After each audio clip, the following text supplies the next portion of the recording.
Welcome to Empirical Peapod.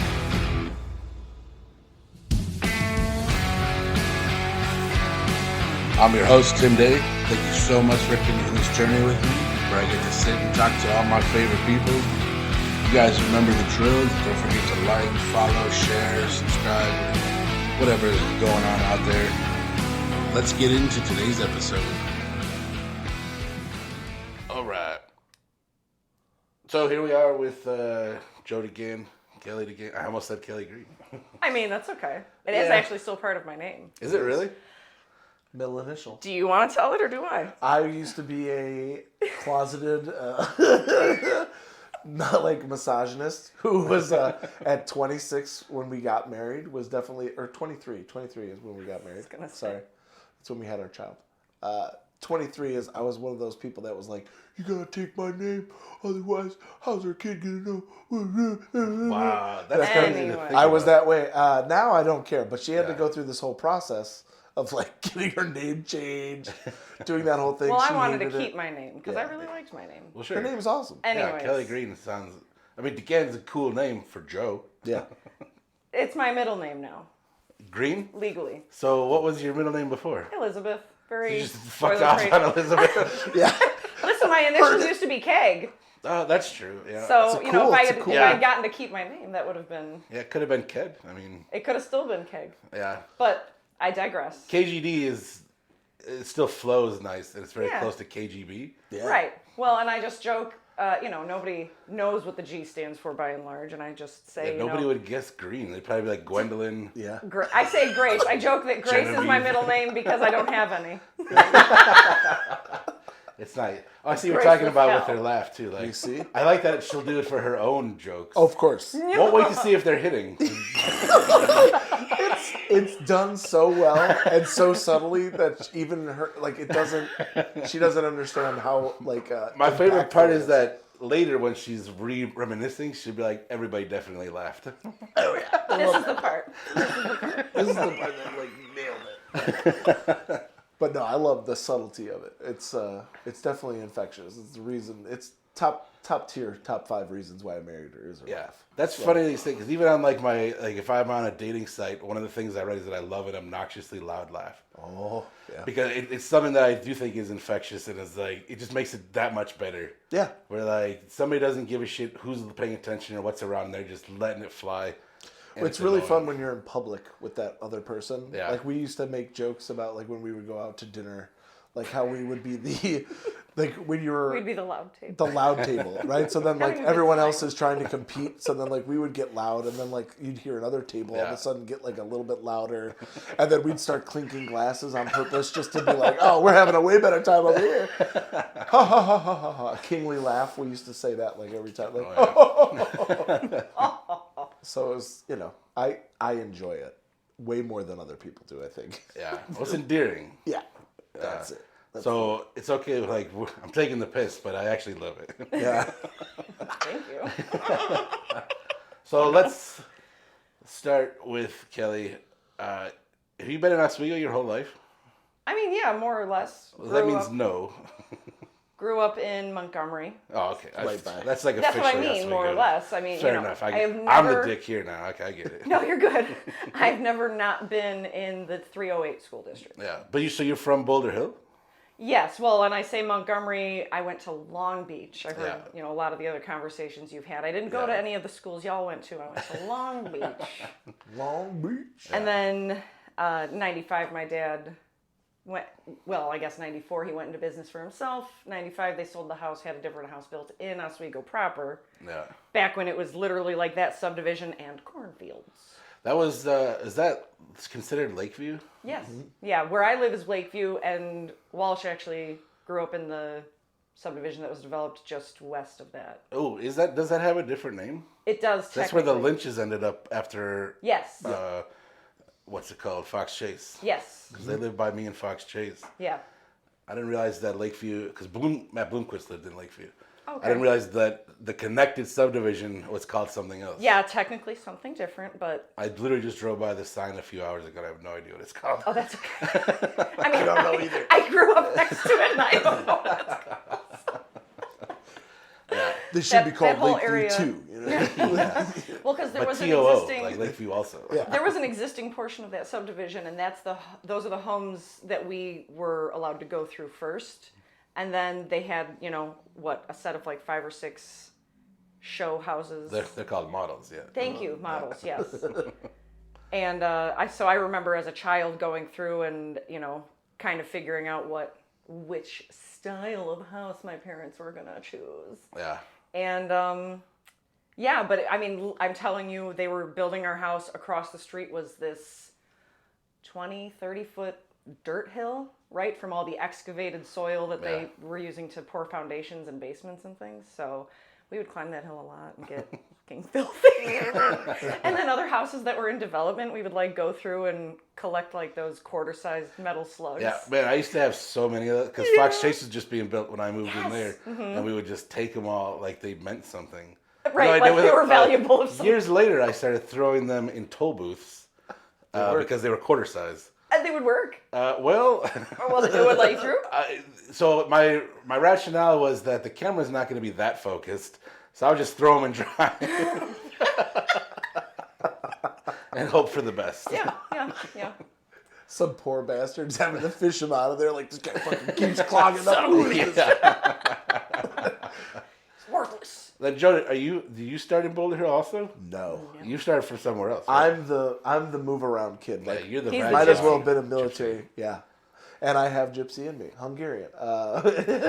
But I started, let's see. First one was probably Naperville. My parents had when I was born, probably, I think I was born in Edwards Hospital. So they had an apartment in Naperville, lived by my grandparents, my mom's side.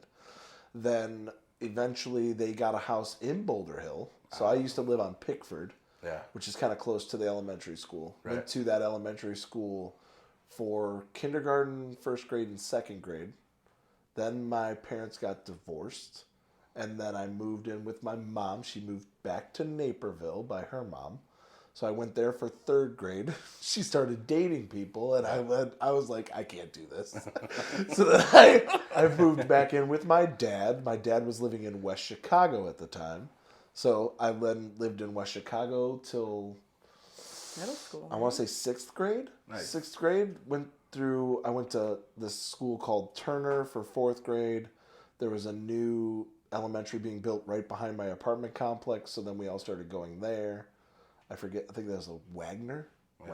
I think that I've done too I many love when you schools. look at me like I know. Yeah. I remember it because we were the Wombats. I was so pissed off that we got to pick the school mascot, and all these other people picked Wolverine because Hello. X-Men, Right, of course. 90s. We were very, yeah. It's back. It's all the rage again.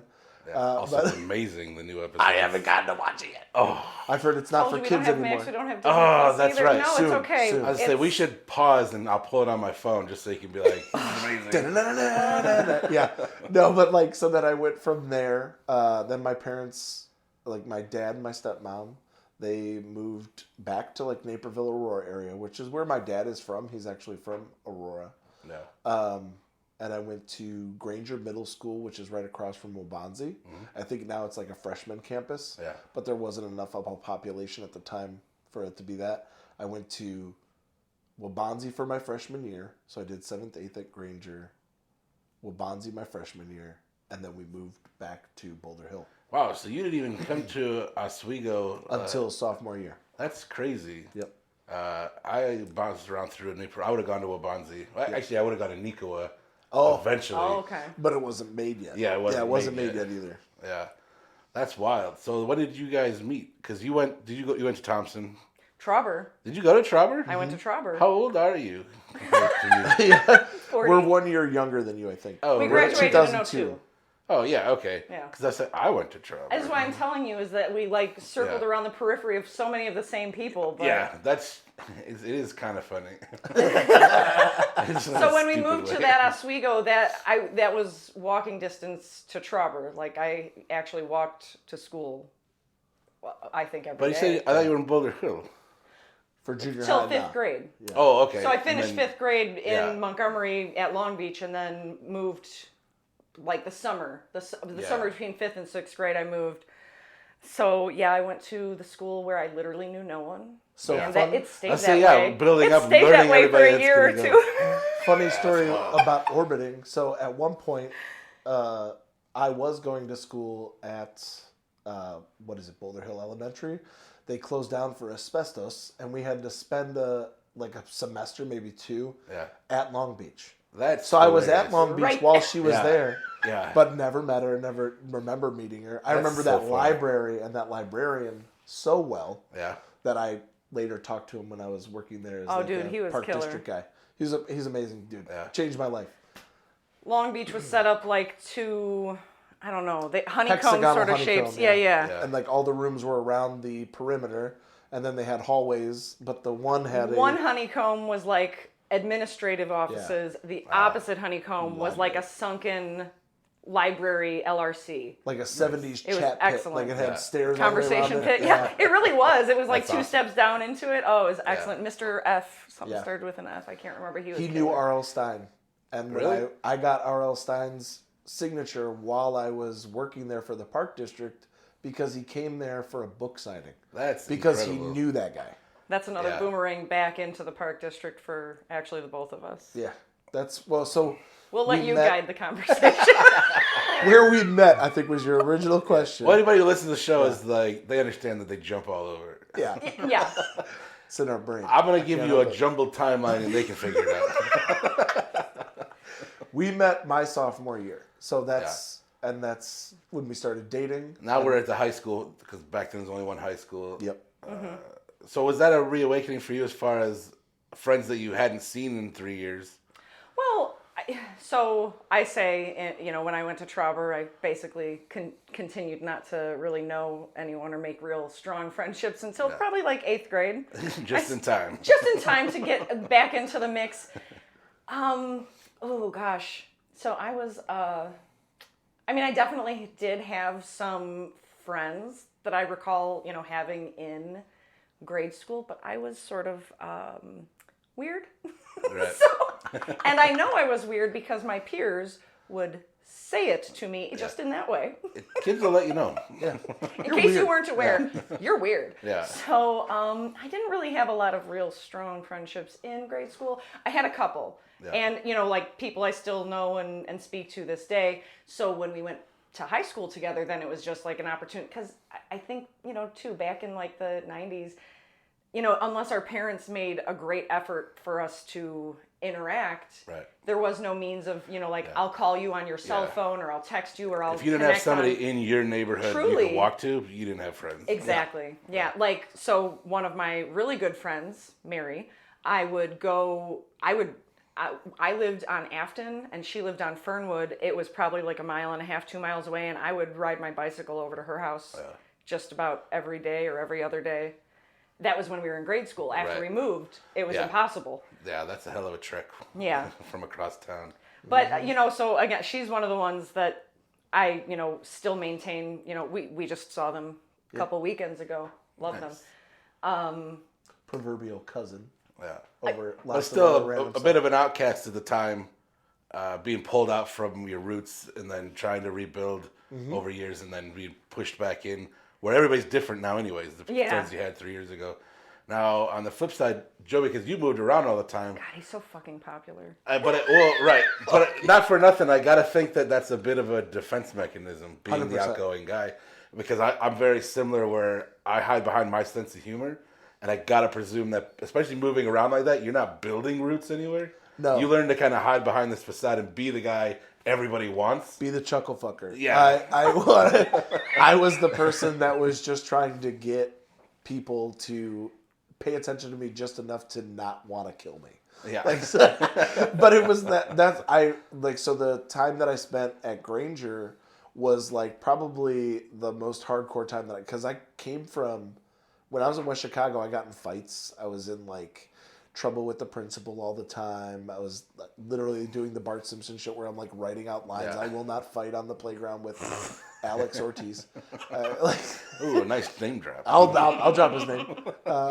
But like that came into when I moved to Aurora. There were other people there too. I was in wrestling, so there was this thing where other people would either try to fight me. I had an issue where my parents had been divorced, so if you mentioned my mother in any kind of negative light, I had a switch that would just, and I would fight people. Like, would not, and I'm not that way now. Would you consider yourself a bully or more of reactive? Reactive. Yeah. So I never outwardly, so the way that I was raised, my dad taught, this is just kind of what I based all of my fighting on was, I'm not allowed to start a fight. I'm allowed to finish it though, and he will back me up. Yeah. So whatever happens, you know, I'm not going to be mad if you get suspended from school as long as you're not the person who started the fight and you know, like, because I knew. So if anybody did anything to me or threw a punch at me, then it's on. Right. So I would 100% say reactive. Yeah. Did I have a hair trigger about certain topics? Hell yes. Yeah. But yeah, no, I never outwardly like. I don't think I even like made fun of people or did that as like a thing that I pursued. Like I'm still to this day, like I'm not known for being a roast comic. Yeah. Like a roast battler. I feel like us broken people are more self-deprecating. Yeah. You notice that you don't, because you know what it feels like to be hurt. 100%. So you don't want to hurt other people, and you're like your confidence is what it is. So when you make fun of yourself, like people be like, "Don't be mean to yourself." You'd be like, "Well, I'm being funny." Yeah, not necessarily. I have a way. Trust me. I have a way of like looking at the world. So if there's a way like where I can explain it, like my friend, a couple of them, and Kelly included in this group, like did call me Haterella for a little while. Well, because I would unabashedly, people I didn't know, I would mock them so badly that like the rest of the group would laugh and like be like, "Holy shit, how do you read people like that?" I was like, "Because I know that's what they really are." Like on the not inside, to their I can face, read it. mind No, you. right, Never. never. Internal. Yeah. Sometimes it was creepy how much I knew about a person just by doing that. But that was 100% what I would do. I would never do it like to their face. Which is probably bad. Probably worse. Yeah, probably worse. But like it was never people I knew or fucked with or like had any relationship with. Yeah. It was never that. So it would be like people that are walking down the street or, you know, like the extras of my life is what I called them. Like, so if I all see the them, NPCs. Yes, exactly. Pass that guy every day on the way to work. I don't know him. What's his story? Why is he wearing a cowboy hat? Yeah. I mean, that's easy to see a guy like that and be like, "What an asshole. Let me tell you why he's awful." Yeah.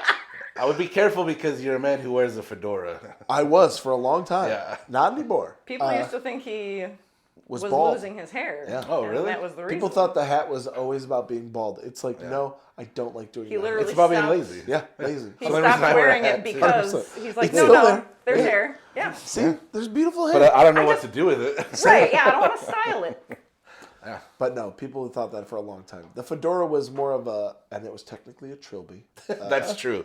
I don't know if that's better or worse. It was more punk rock. For me, it was about like watching a drummer put on a trilby backwards was like, "Oh shit, dude, shit's about to go down." But that was, I mean, I have like distinct eras, and those eras are, you know, hip hop, punk rock, Johnny Cash. And now anything. So like once I, you know, did like, you know, Flaming Lips, you know, anything like that stuff, I kind of got into a lot more musically. Like EDM did that for me too. Like I say electronic music before I was doing, there was no Molly being passed around in my era like that. I'm sure people were doing it, but I never really had like an ecstasy experience. Well, we got offered some in Baltimore. 100% Baltimore. Male. I accidentally did it once. Yeah. So I never. Fun time. Yeah, I mean, my that kind of goes into drug era. So that's, you know, cannabis, and now I'm, you know, not doing that either right now, which is weird for people to deal with. I feel like it's such a presumed thing at this point. For me, it is 100%. Because I don't like smoking things anyway. It hurts my lungs. Yeah. And I just don't. I'm like, nah, I'm good. Yeah. Unless somebody has mushrooms, and I'm like, all right, let's have a good time. I may have a bag sitting around that I'm waiting to do at a proper time. Yeah. But I have them. I have them in my possession. So you guys met sophomore year. Mm-hmm. Started dating sophomore year. Really? Yeah. Did you guys start dating immediately then? Or were you guys friends for a little bit? 2-3 months. So the first thing I ever remember him saying. This is also what, 15? Yeah. And we're 40 now? Gross. Yeah, Yeah. dude. Whoa. Can't wait till you guys get 25 divorced. years is coming up. Jesus. November will be 25 years. So I was seeing someone at the time Yeah. that I met him. The first thing I remember him saying, so I did a lot of theater, a lot of drama, a lot of show choir. Yeah. You have to say that away from the mic? I love show choir. I love singing and dancing. Hence drama, theater, musicals. So we're doing a rehearsal. I'm in the drama hallway, and he is walking around with a camera. Yeah. He was part of the light crew. Yeah, sure he was. I was.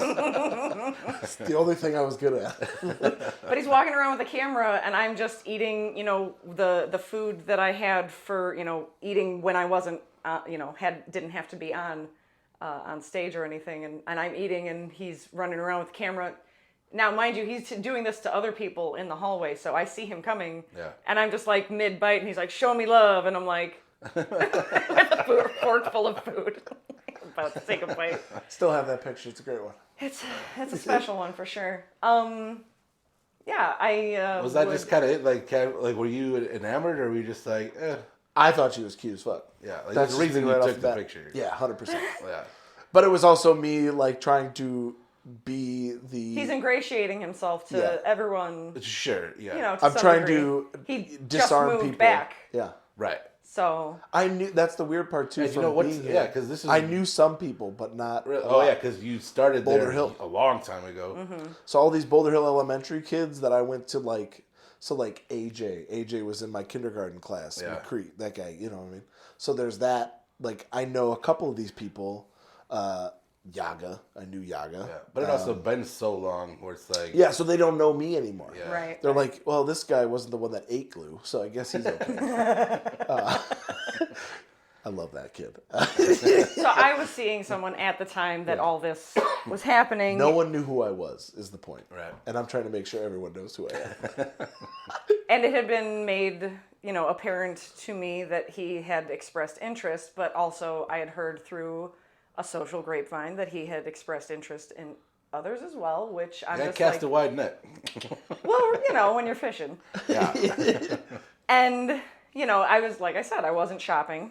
Yeah. So I was like, no, I'm good. Not really taking applications at this point. I was not taking applications. However, pretty shortly after that interaction, not specifically directly to do with that interaction, but the person I was seeing was a year younger than me, Yeah. which, not that that's that big of a deal when we're both under 16, but, eventually The there's... school hierarchy, it's weird. It is weird. Like, even though... It's Sophomore not dating big a deal. freshman. Yeah, yeah. It is a little weird.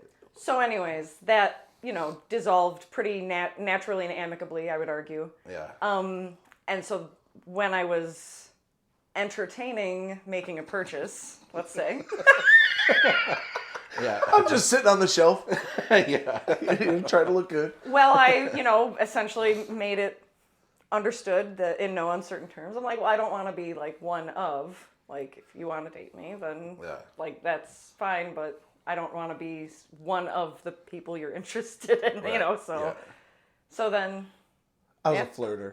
is he what was it a is. flirter. But I mean, like, that flirter. doesn't go away, though, It either. came No. very naturally Like, to him. I'm a flirter also, but I get made fun of a lot because I'm not a deal closer. Yeah. Because I don't want to close the deal. Neither do I. I just want to sit here and have a fun time and be cheeky. Yeah. Sure. And then I want to go home. Yeah. Well, and I had to learn to be comfortable with that too, because That's a tough thing for a relationship. It is. Even after it was like established, like, okay, so now we're dating, we're together, we're a couple. His nature isn't Yeah. changed, so Right. Very outgoing, it's but also very Yeah. introverted. Well, and not for nothing, but very in the spotlight also, to where he's got to put it on and be this character or whatever, which is just an accelerated version of himself. yeah, and so and mind you, before we started dating, I definitely had friends who were like, "Oh, have you seen this new boy that just started?" And I'm like, Were they talking about Joe? I knew who they were talking about. I was like, he seems a little much for me. He's a bit much. I do not retract that Yeah, statement. you can still say that today. Yeah. And be like, I he's am a a bit lot. much. I'm a lot. He's a lot. No, but it it's worked out. We've kept on keeping on. I've heard in November it'll be 25 years. Yeah. That is a fact. 25 years. And that's the thing is, like, I don't, like, because I have all I these let him other keep track of timelines. all the math. Yeah. Well, it's got to be some kind of record, because the closest thing is Sarah and Mike, Yeah. because they've been together and I have no idea. I know it's a long time. Sure. But at this point, they've got to be at 20, at least 20 years. Yeah. Sure. So I don't know how you guys do it. It's not like I always have so the one bit I have about it is like when I say like how long I've been together with my significant other, because on stage sometimes I'll say wife, sometimes I'll forget and I'll say girlfriend. You still forget? For me, married for how long? Yeah, I know. You were 17 there. years. I was there. 17 years. But like for me, it's like I'll just say, my lady sometimes too, randomly, or whatever. But there's a thing where I'll make a joke about like how it's more like I don't want anyone to just start clapping. Yeah. Or what I would rather prefer a woo. Yeah. Because that's more like a roller coaster. Like you got to put your hands up. Yeah. Because there's That's ups more and realistic. downs. Well, so I'd be like, no, don't cheer for that. Your reaction should be more like, ugh. Yeah. Whoa. Yeah. Because trust me, I was there. So that's my part of it. Like I understand. Like what's hard for other people, I think, when they hear you say that number, is to like realize what that number means. Yeah. And it just means that like, oh yeah, all the things that you've been doing in your life, I've also had this other person next to me. Right. So like, okay, when shit goes sour, I've got someone to back me up. Right. But sometimes I'm the reason why shit goes sour, and that person has to deal with it, or vice versa. Like it's a tag team event. Like you're picking up the slack, they're picking up the slack. Yeah. It's not a. Well, there's this beautiful dynamic. Yeah. And you've got a built-in fan club, and you also have a built-in critic, right? Oh, and you need both. Yeah. Realistically, but that's gonna be a hard line to walk. It's very hard. Well, yeah. You have to. She walks it with grace. I know she said Yeah. she didn't have grace anyway. She does a very good job of not stepping on that line. So it's good. Yeah. So, man, that's crazy. So, obviously, you guys never had a point where like you broke up or take a break, or just like little We definitely, arbitrary. I would say, hit some rough patches. Yeah. First year there was first year there was. It can be hard to definitely- navigate all that social stuff. When too. I was working at a tattoo shop and I wasn't giving her any time, there was a lot of that too. Like, because that was, I definitely. Well, because that was him having a full-time job And a then part-time pursuing and tattooing on the side. So let's like when we talked to Josh, he was working full time, and then he was at the same tattoo shop all night. Yeah. yes, I was like, I don't know how you're together, doing the that. two of And them. you're Yeah, around yeah. a bunch of degenerates, so it's Right. like that. Not setting that the building. best example. Yeah, Josh was not one of the degenerates. No, He's Josh tattooed was on one my of the good good ones. dude. Yeah. He's tattooed on my chest for a reason. Yeah. Like Mount Douchebag. he's the lack of douche on that chest. He is. Yeah. He is. He ties it together. Yeah, he's there. He looks like Elvis in that photo. But like, there's this thing where that was one of those times where I was trying to, and I've had this with other friendships now too, with comedy. Like, I dedicated myself to something, like where I did nothing but that, and that was my only pursuit, and that fell to her as well. So like, there was a time where I had to readjust and be like, oh well, this is a little rough on her. Right. Maybe I should be giving her some more attention than I should be. But did you have that conscious thought yourself? No, was that something that eventually she broke through? It was more like I was noticing her slipping away from me and me having to fight for that again. See, now that's huge still, because like you're at least recognizing, I don't want to lose my girlfriend. Yeah. And that's before we were even engaged, any of that stuff. So it's like I have to make sure that I'm pursuing her. I mean, I still pursue her. Right. I'm sure she Well, that's why it's going to be 25 years. It's a lot easier. I'm trapped in the house. What's the... Yeah. I know where she lives. Right, yeah. But you have to continue that.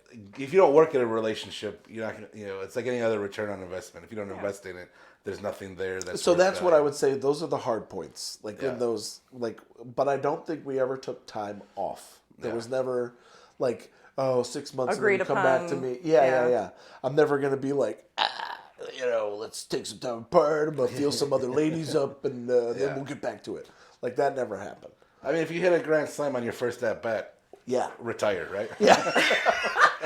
Definitely in my case, that is where I'm at. Like, I have a weird, like, sexual unicorn part of me, like, where I don't really want to deal with anyone else's bullshit ever. Yeah. Because I feel like I knocked it out of the park. Right. Like, I'm good. Yeah. I don't need to worry about this. That's how I've never been a promiscuous person. Like, I encourage people to, like, Yeah. just do whatever you want and whatever feels good. But I'm like, that's not what I want to do. Yeah, no. I would just like to not hate somebody after 20 minutes. I'm a solitary oyster person. Once I get to know my people, that's who I want to be with. Yeah. So, like, but to the pursuant of other things, like the comedy thing, like, that's friendships. I've definitely taken a back seat. Huge part of that. Like, I have friends in comedy that are other comedians. Sure. You know, and I see them every once in a while when I do other shows or when I'm on a show with them. But even me, like, outside of that, I'm not, like, spending a bunch of time maintaining friendships. Yeah. My closest friend, what I consider my best friend, literally lives in a different state. I see them every once in a while. Yeah. You know, maybe once a year. Well, they twice a come year. back because they have family in the Yeah. area, and Right, when they right. do, then we get together. And I talk to him regularly. We share, you know, Instagram and all this other stuff. But that is, like, since 4th grade. Right. Like, and talking about parents helping you pursue a friendship, our family members used to drive us to each other's houses after They I did moved work. around as much. Right. Yeah. So they knew that was something that was important to us. Mm-hmm. Yeah. So what happens is, I think a lot of, and I have this still, like, people will say, like, oh yeah, Joe Degand, I remember Joe Degand. Like, I'm friends with him.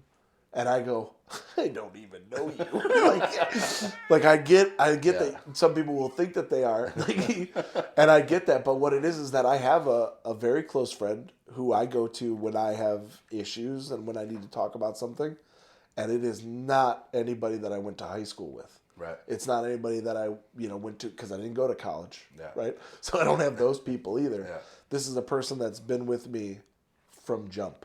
Like, has seen me fight people and still thought I was sane enough to be fight around people. Yeah, 100%. Yeah. I mean, that's important. That's Kelly, did you go to college? I went to Wabansi. Yeah. So I would say largely, more or less, I took classes, but I was always living at home and just driving there. Did you get a degree? I got an associate's degree Oh, nice. What? in general studies. Oh, good. Yeah. That's useful. Hell yeah, dude. Which means I got enough credits, Yeah. but I definitely started with a different major in mind and then ended on something else. What did you originally want to go for? I wanted to originally major in secondary education with an emphasis in English and literature. And then as you're doing, you're like, I don't want to do this at all. So, I mean, this will sort of backpedal into after high school working for the Park District in early childhood development. So preschool teachers aid, kids connection. Did you both work in the Park District? Yes. The Oswego Park District? People Yes. didn't even know that we were dating. We had a while we coworker worked try there. and set us up. Oh, that's hilarious.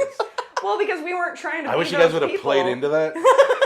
Oh, that would have made them feel, Been like, that would have "Oh, made the he's world for them. handsome." Yeah. Oh my God, he's cute. Give him my number. Kelly, somebody gave me your number at work. I know.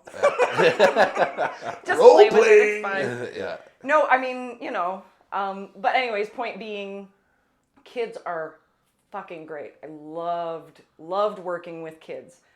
The parents are just a completely different animal. Yeah. And I recognized, And the pay. based on that experience, well, and the pay as well, but I mean, I don't even think that was where my mind was at that time. It very much was the focus of, I can handle working with the kids. The parents bring a different dynamic, and it's not about meeting the needs and expectations exclusively of the children. Right. It's about meeting the needs and expectations of the parents of those children. Yeah.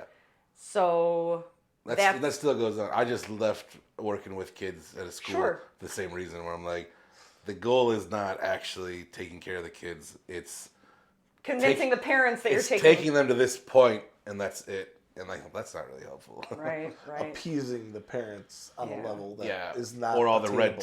tape of bureaucracy. And it's like, look, whatever. I can't be part of that anymore. What did you do at the Park District? So I did the same thing. Same thing? It was preschool teacher's aide to a couple different teachers. One of them being Mary Stevens. That's Yeah. the one that like sits out. She's, Mary Stevens was my preschool teacher. Yeah. Wow, really? And then literally years and years later, actually while I was in high school, my summer jobs would be preschool teacher's aide for her. Wow, that's awesome. I know, yeah, she's a great lady. She's a real great lady. one of the like Park District goddesses. Let's say like Yeah. she just and the matriarch. yeah. District. There's a cool painting somebody just made about her. It was cool. Yeah. But it's like that's the person who I learned kind of like also who to be like a father. Like you learn how to be a good person around kids all the time. Like I had this switch where I could actually, and it's because I'm a very foul-mouthed, very weird person. Yeah. But when I was in those rooms, that was not an option. Not an option. Yeah. And like for her, she was very good at like steering me away from like that kind of stuff. Like just not being like, not mentioning naughty things because I wasn't like that anyway. Yeah. It was more like just curbing my language enough to realize like you're in here for 2 hours. You can handle that. Sugar and fudge are great substitutions. Yeah. Well, one of my pet peeves is swearing in front of kids. Yeah. Because I have a very foul mouth also. Sure. And I think I like swearing. It keeps me honest. Yeah. Yeah. Well, but I don't like it around kids. Yeah. I don't know. I don't react. Preschool specifically. Right. After like There's elementary school, if I hear an elementary school kid swear at me, it's on. Like, right. Whatever, I won't react to hearing it. It doesn't Yeah. bother me, but I won't engage in it. Yeah. Just because I also don't want to get in trouble. But I just, I've always prided myself on setting an example. Yeah. I don't need you to live up to the example. I just want you to see this example. That's what. So Kids Connection for me was like that. I had to distance myself just enough from, because it was a before and after school program. What I'm noticing while I'm there is like, I'm trying to give these kids like someone who's like a good role model. That's it. That's it. Yeah. And a male one is in the Park District was almost unheard of. Yeah, at the I was time. the only male para at the junior high. Sure. There's nobody there that like, I had ones who were, widowed kids like that, like where they're only living with their mom. They don't even have a dad. Mm-hmm. Yeah. So it's like, for me, it's just like, well, I'm going to show them like books. I would read books to these kids, which was kind of cool. Yeah. And I had They love it. Fucking love it. I had one of the supervisors at the time actually allowed me to like pick a book, read through the book with them like a chapter every day, which was my heaven, dude. Like I would love to still be doing that. Yeah. Or like pick a movie out for a movie. Well, because you got to consider how few of those kids go home to that environment. Yeah, right? exactly. Like, they never even hear it. They never, and then with the our reason own they're kid, at Kids Connection is because someone's working and doesn't have the time to be at home with them. Exactly. So just making that special time for them is huge. it's not all like let's go hang out in the gym and throw dodgeballs at each other's faces. That's not what I'm like trying to do. It was fine. It's fun. Like I'll watch you guys and supervise you being out on a playground where like no one's gonna die while I'm out here. Yeah. But like that's what Kids Connection was. It was literally like being in a room with 20 or 30, elementary school kids and just making sure that they don't die until their parents come like pick them up. I definitely made a couple mistakes doing that, like showing them Back to the Future. Yeah, nobody died, but showing them showing them Back to the Future because it's like I was allowed to pick a PG movie. It was PG. Not for nothing, but I feel especially our generation. PG meant something different. Right. Well, because we came up during a time when like PG-13 didn't exist, and then it did. Exactly. And it started shift. Even the Transformers animated film has horrible language in it that you're like terrible. But you don't realize it. But I think because my brother goes through that with his kids, where he's like, "Oh, I'm gonna show them the Neverending Story," and I'm like, "It's gonna traumatize them." Like you don't remember Go ahead, that. Artax. Go ahead. Show him. Yeah, show him Artax drowning in the swamp. Yeah, That's fine. But I'm like, you don't think of it until you're watching it with them, and you're like, "Oh, this is bad." Yeah. You're like, oh God, core memory's unlocked. Oh no, what am I doing? We have to turn it off. Wait, I want to see what happens. No, we have to turn it off now. They were just, slightly getting us ready for the traumas that we would go through in real life.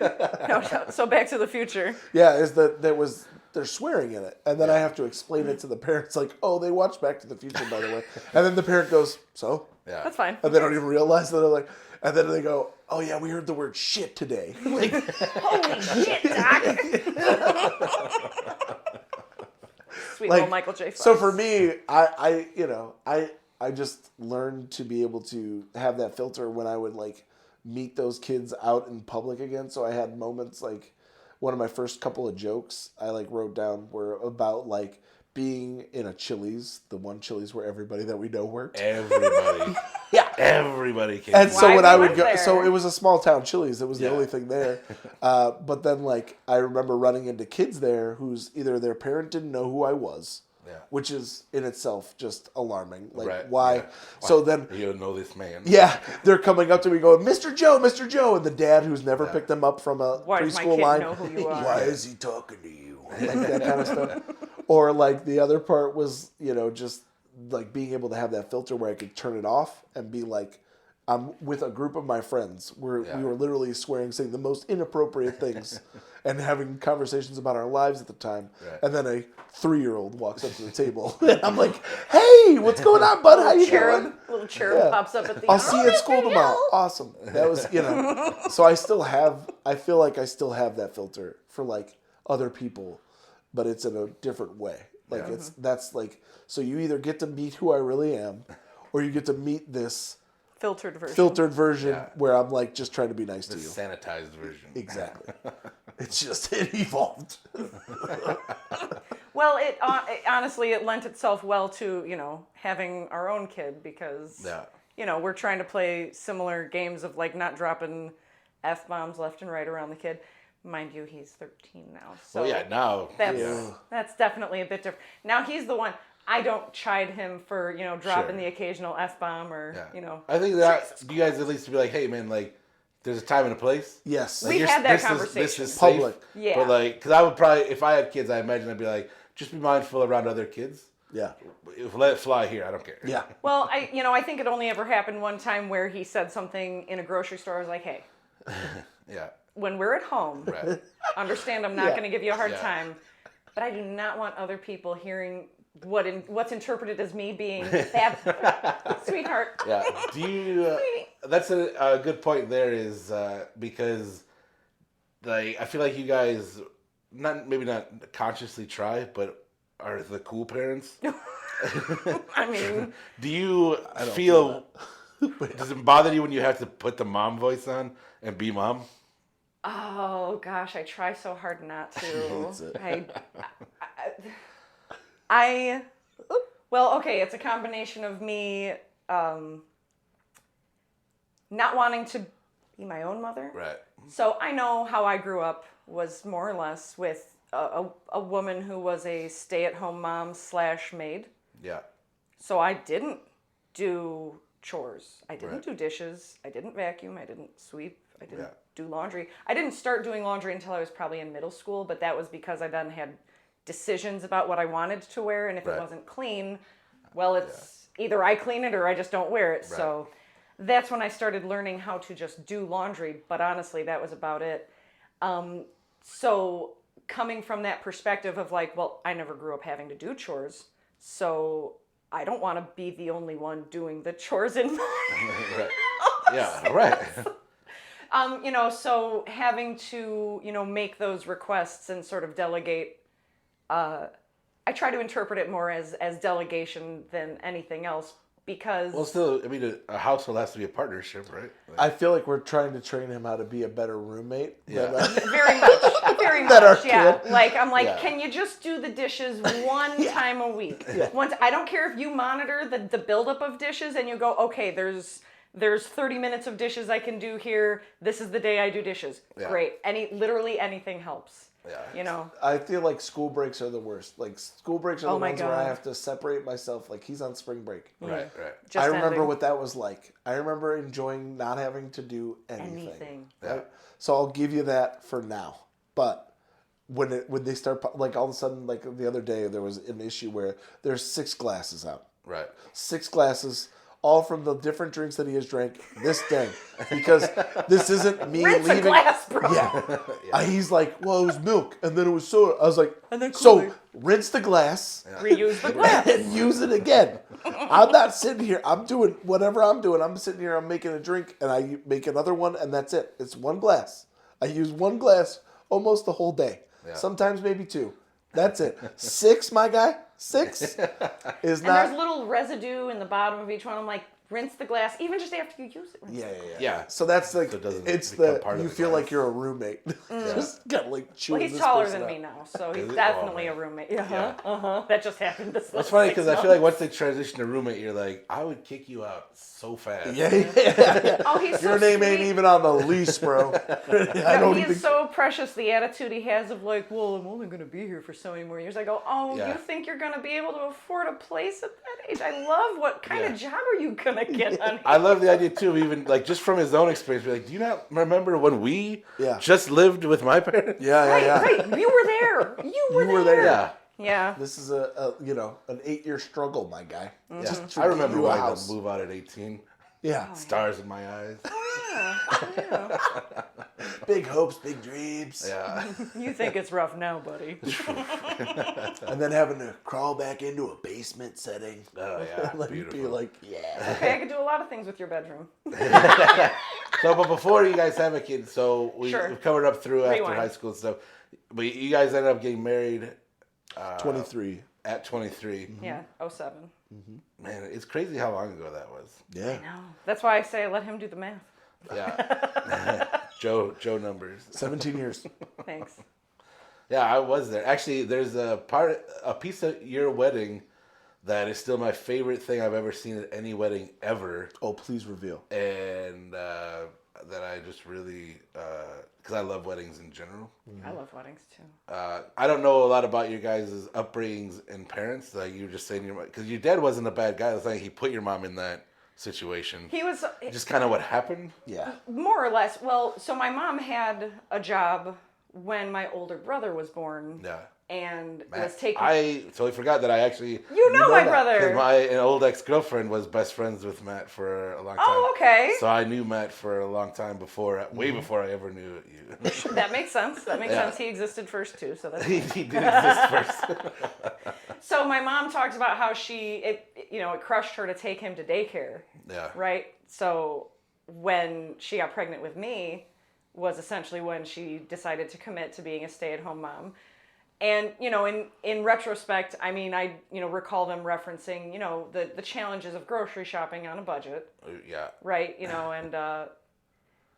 But my dad had a full-time job, and at that time he was not self-employed.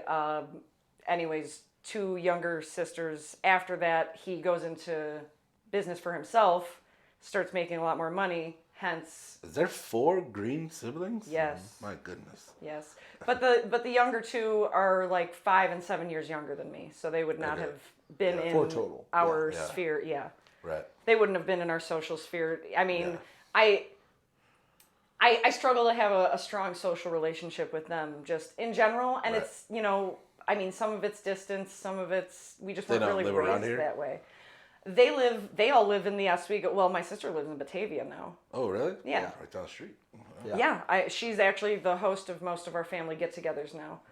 Her home is very nice. Let's say, are they all married off and have families as well?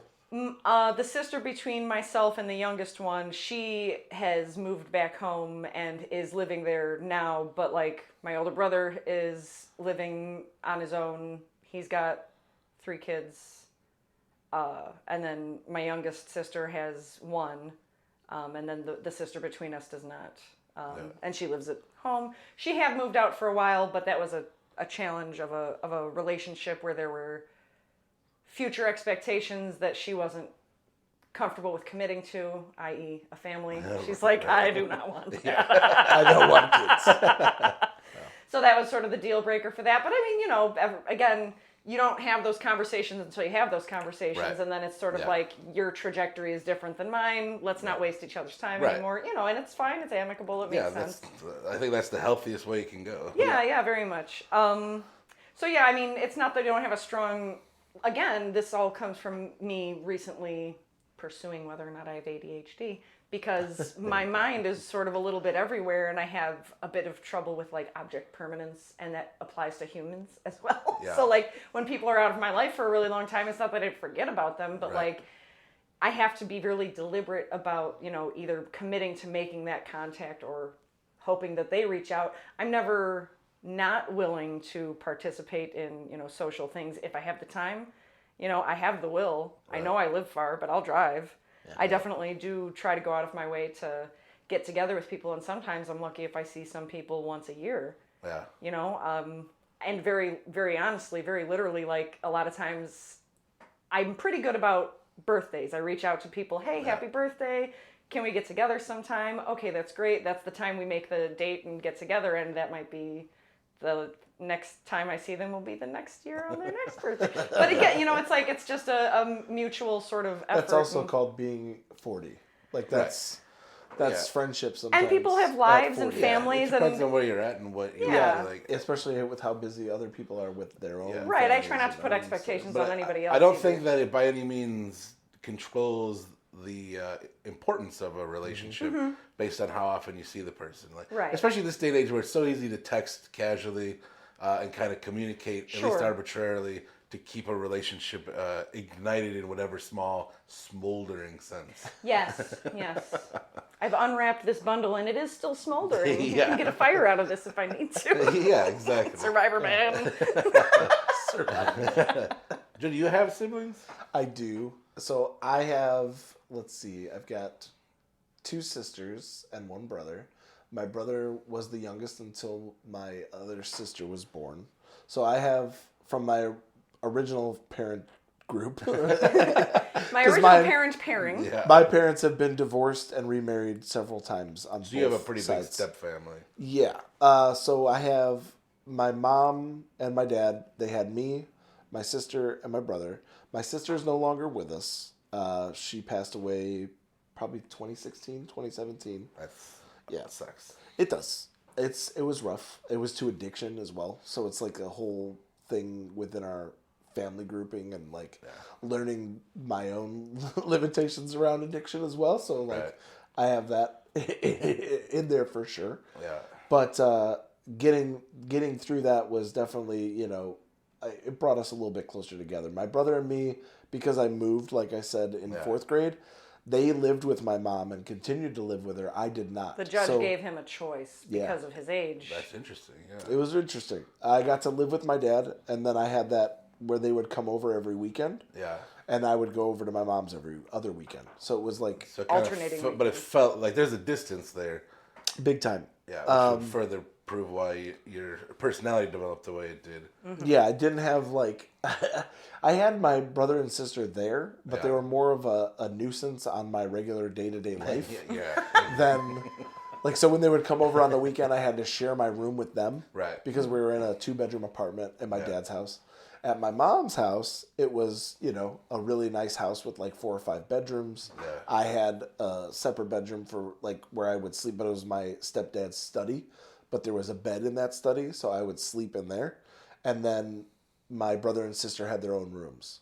So, you know, I would play N64 in my brother's room with him when I was there sometimes. You know, and we would bond a little bit, but it was always like this little bondings. Did it feel more, because there's definitely a point when you're growing up where certain relationships and friendships feel like they're forced on you because maybe the adults are close or whatever. Like, did it feel more like I have to hang out with these people? And there's also that idea of like they're your family, you have to love them. There's that for sure. The family love them thing is a part of my family 100%. On my dad's side, it was even more like guilt trippy. Like, this is your family, you gotta love them. But I do. I love all of my family. It's just I grew up not needing them is what it was. So even when I was living with my dad worked, my stepmom worked. I was kind of home alone most of the time. You feel like more of a latchkey kid. 100%. Where you're just kind of on your own and fending for yourself. I remember her figuring that out the first time, like where, like she would come over to my house and she's like, "Nobody's here." There was never not at least 2 or 3 other people in my house. Right. I was not the house where friends could come over and like get away with drinking. I grew up in a dry house. Right. So the substances didn't even exist. I had to go to other people's house. My dad had a separate fridge for beer. Night and day. So, I mean, it was one of those things where when she first came over, she got to like witness it. But back to siblings. So then my dad, once my parents were divorced, my dad married another woman and they had another kid. But that was around when I was in high school. Yeah. So we were my senior year, my other sister was born.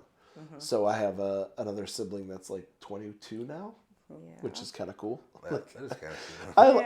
I love her. Nicole is one of my favorite people in the world. I just don't get to hang out with her very much, and we have a very weird. I play Fortnite with her. You know, like that's awesome. She's cracked at it. She's amazing. I suck.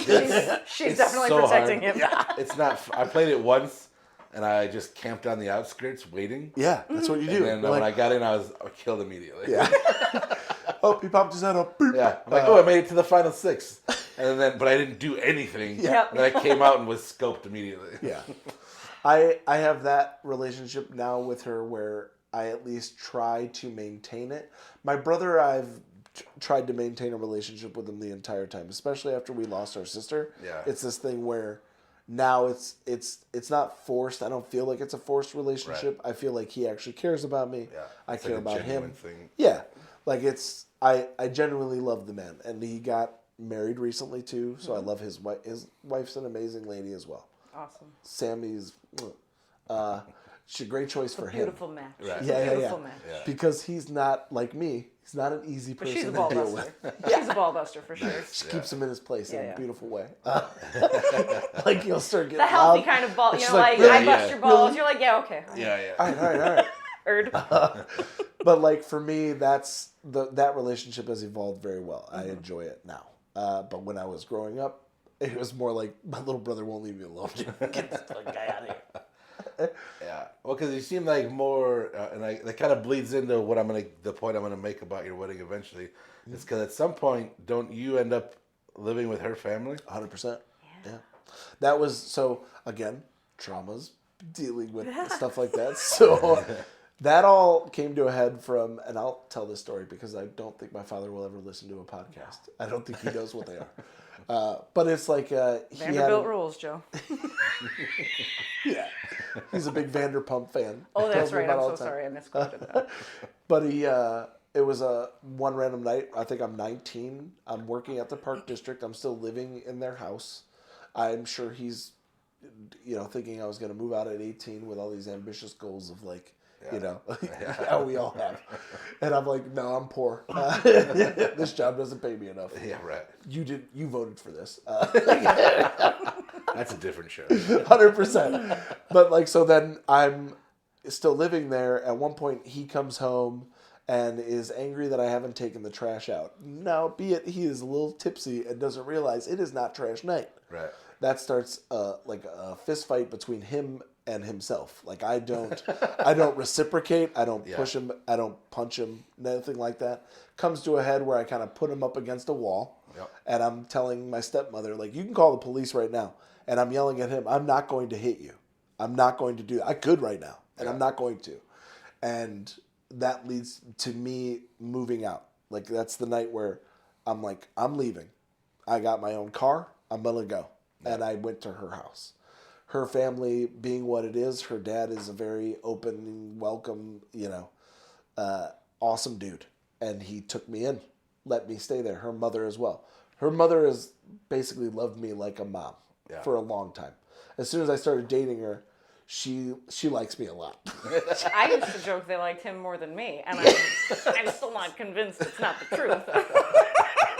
I think they saw, her mom used to drop her off at my house or pick me up from my house because my parents would never do that. They never cared enough. Yeah. They're like, this is his girlfriend. Who gives a shit? Yeah. But for how long? Yeah. Well, look at the way they thought of relationships. They 100% throw them around like nothing. So her mom's, I think, saw a lot of what I was dealing with at a at-home basis. Right. And was like, this is, whoa. So we'll take him in. I lived there probably until we got married. Yeah. And then we moved out after that. But I never went back. Yeah. And I think that's the thing that upset them or made it like it was definitely. You never went back to his family's house. I never went back to any of my family. I could have gone to like my grandparents' house or something, but I never moved back in with them. Yeah. And I think that was like, again, at 18, 19 years old, kind of unheard of in my family too, because my family stays together, like big time. Well, it's also, I feel like we grew up similar with the, growing up in these abusive houses. My dad's the kind of guy that, like, if you didn't take the garbage out, like, it goes from the kitchen to the garage, Yeah. He'll take the garbage past the garage, up the stairs, 3 doors down, and dump it in your room. Passive aggressive as fuck. Yeah, exactly. Like, But also Cleaning this shit abusive, up. like I'm making Yeah. a mess in your room. like, I guess you proved your point. You could have just actually walked it Yeah. to the can, and it Would would have have been been less so work. much less effort, Yeah. actually. Right. Well, because that proves the point that it's not about taking the garbage out. It's about I control what you do. Yeah. And that's, I think, the key takeaway, because that's not what's going on in his head, but that's the reality of what's happening. So it makes sense. He always wanted to fight me. Like, It was always wanted to fight and me. I had no I'm like, I'm not doing malicious. that. I don't want anything to do with this. I don't. Yeah. I'm Like, it's not weird that questioning- you're getting a boner about it. Like, Yeah. I don't want to fist Put your fight pants you. back on. What's going on? Why are you topless every time you want to engage? What is this? Yeah. But he's like also a wrestler. Like Right. I feel like the more I learn about him now, he actually says that he's proud of me now. Yeah. Like in my late 30s, that started. Yeah. Before my dad died, that was one of the last. He's like, "You've always done whatever the fuck you want," and it's pretty awesome. And I'm like, "I've been awesome. telling you that since I was like 11, bro." That's an awesome admission, though, that he finally got to that point for Yeah, you. I would have cried. Yeah. I turned it into a joke Yeah. because I don't do well with emotion, but Yeah. I'm still a weepy bastard. I weep about stuff all the time. Yeah. But my dad, like, just now, like, so he's still never come to see me do stand-up comedy. I've been doing it for 13 years. yeah, And which a is- lot locally, too. It's not like there haven't been Motherfucker, opportunities. I'm down the street from you a lot. right. Like, you could make it work. My mom has seen me do stand-up. A couple of my aunts and Stepmom uncles. came out. My stepmom's come out several times. The Yeah. lady that he married with my other sister. But again, it's one of those things where I don't think, because I think he wanted that. So he had this thing where he was growing. He's also very outgoing, very vocal, very talkative guy. Was not good at making music in any way, like where he never played an instrument. But he was the funniest guy in the group. Like all of his buddies that he drinks with and all that stuff always talk him up as like the fucking belle of the ball. guy, Like the he's life of the party. Life of the party, right? Apple But as a fall far. he talked about wanting Yeah. to go to Second City even when I was in high school. But And being just the never. funny guy does not translate into stand-up comedy.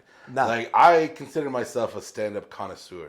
Yeah. Like, I absolutely love it. It's like so embedded into my life. Like, I love wrestling, and I watch stand-up like I watch wrestling, where I'm looking at how they're putting the bits together, how they're flowing, how they're interacting with the audience. I love when you can see, because like usually a stand-up will record 2 or 3 shows and edit them into one. 100%. I love watching the same show over and over again to see the little nuanced subtleties. Sure. Because it's going to be a wildly different show. The set list is the same, but it's going to be performed different. It has to. Well, depending the on what crowd audience is has so like. much to do with Right. it. Mm-hmm. And they're just like wrestling, like, yeah, we know what we're going to do, but how is it going to come out and how's How's it it going to be gonna play? received?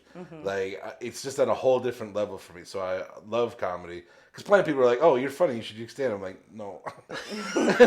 I still say you should try. I I'm that person. like writing bits. Yeah. And I think that's more of my speed.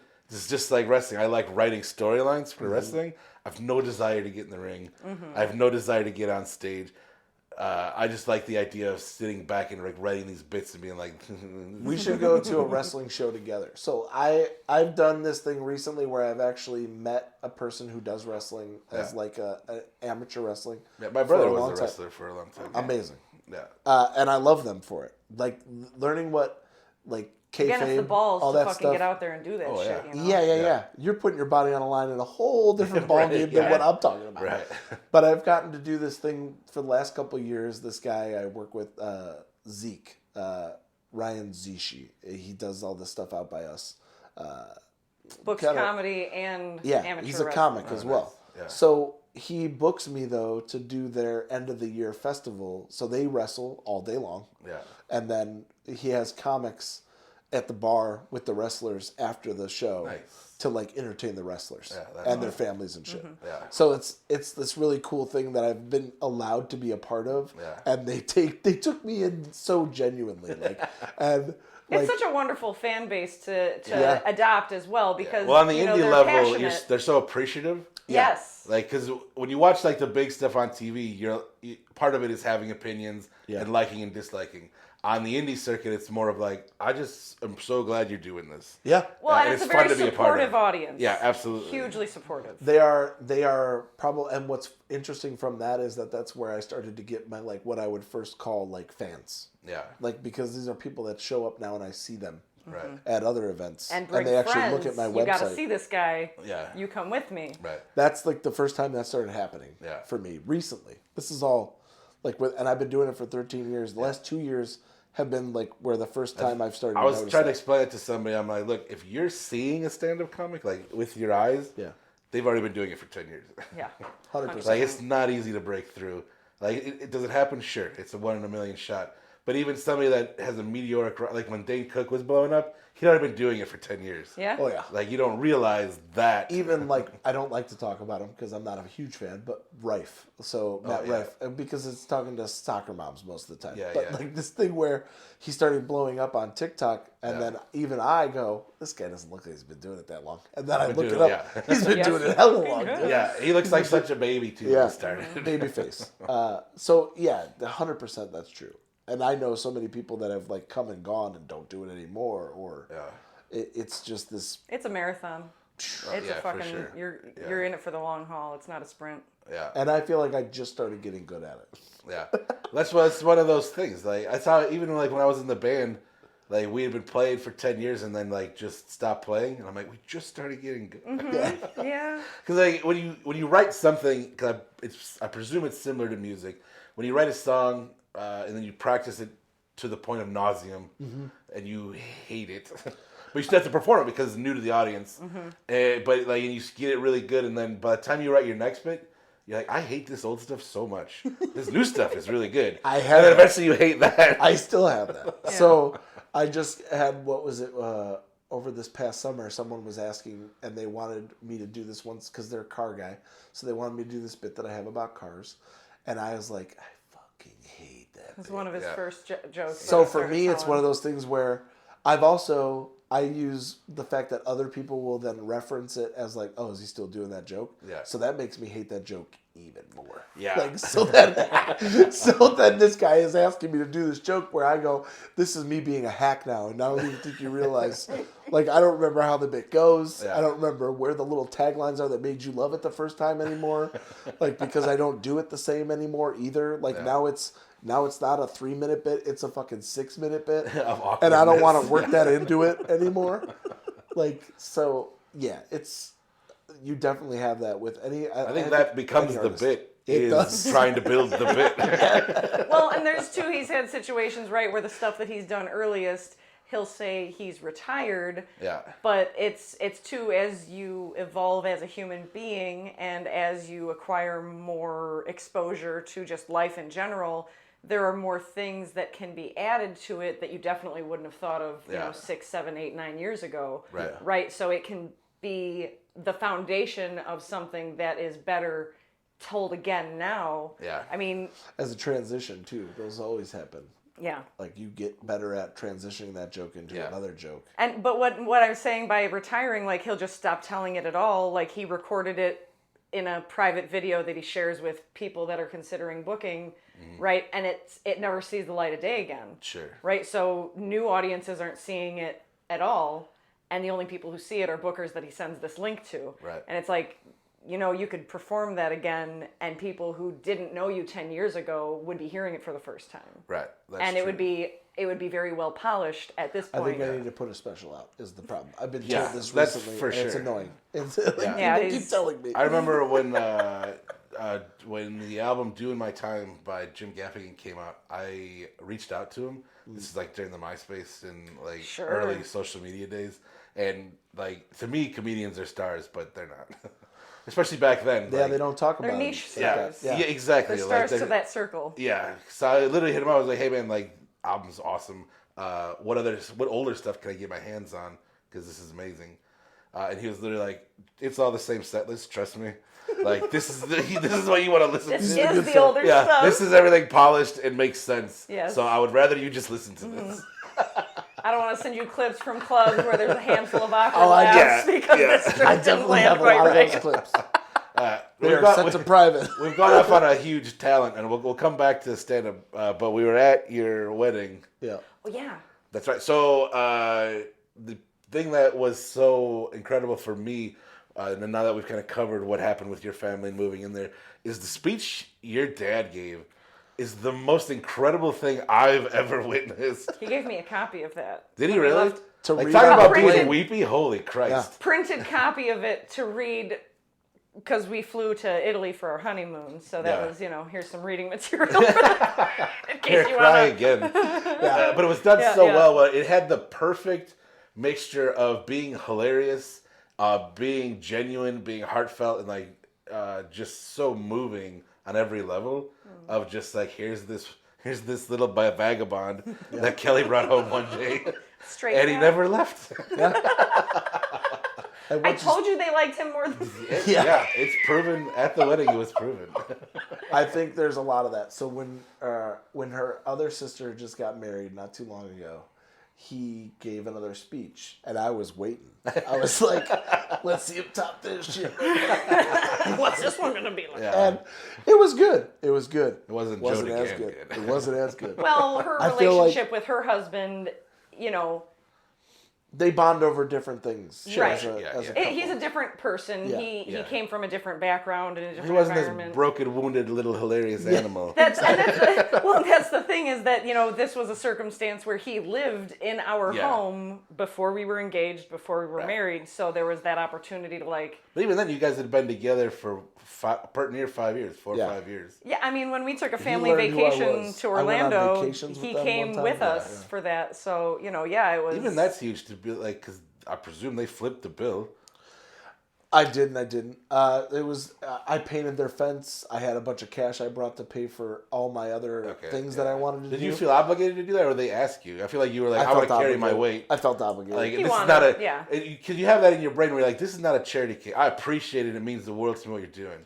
But I am don't- not a charity case. He also don't came deal in with lieu that of my well. brother. Right. My brother was like, I'm not going to take time off work. I'm going to keep working. And so I was Plus like, well, her- since he's not coming, Her dad had it worked out can I where pay Frank?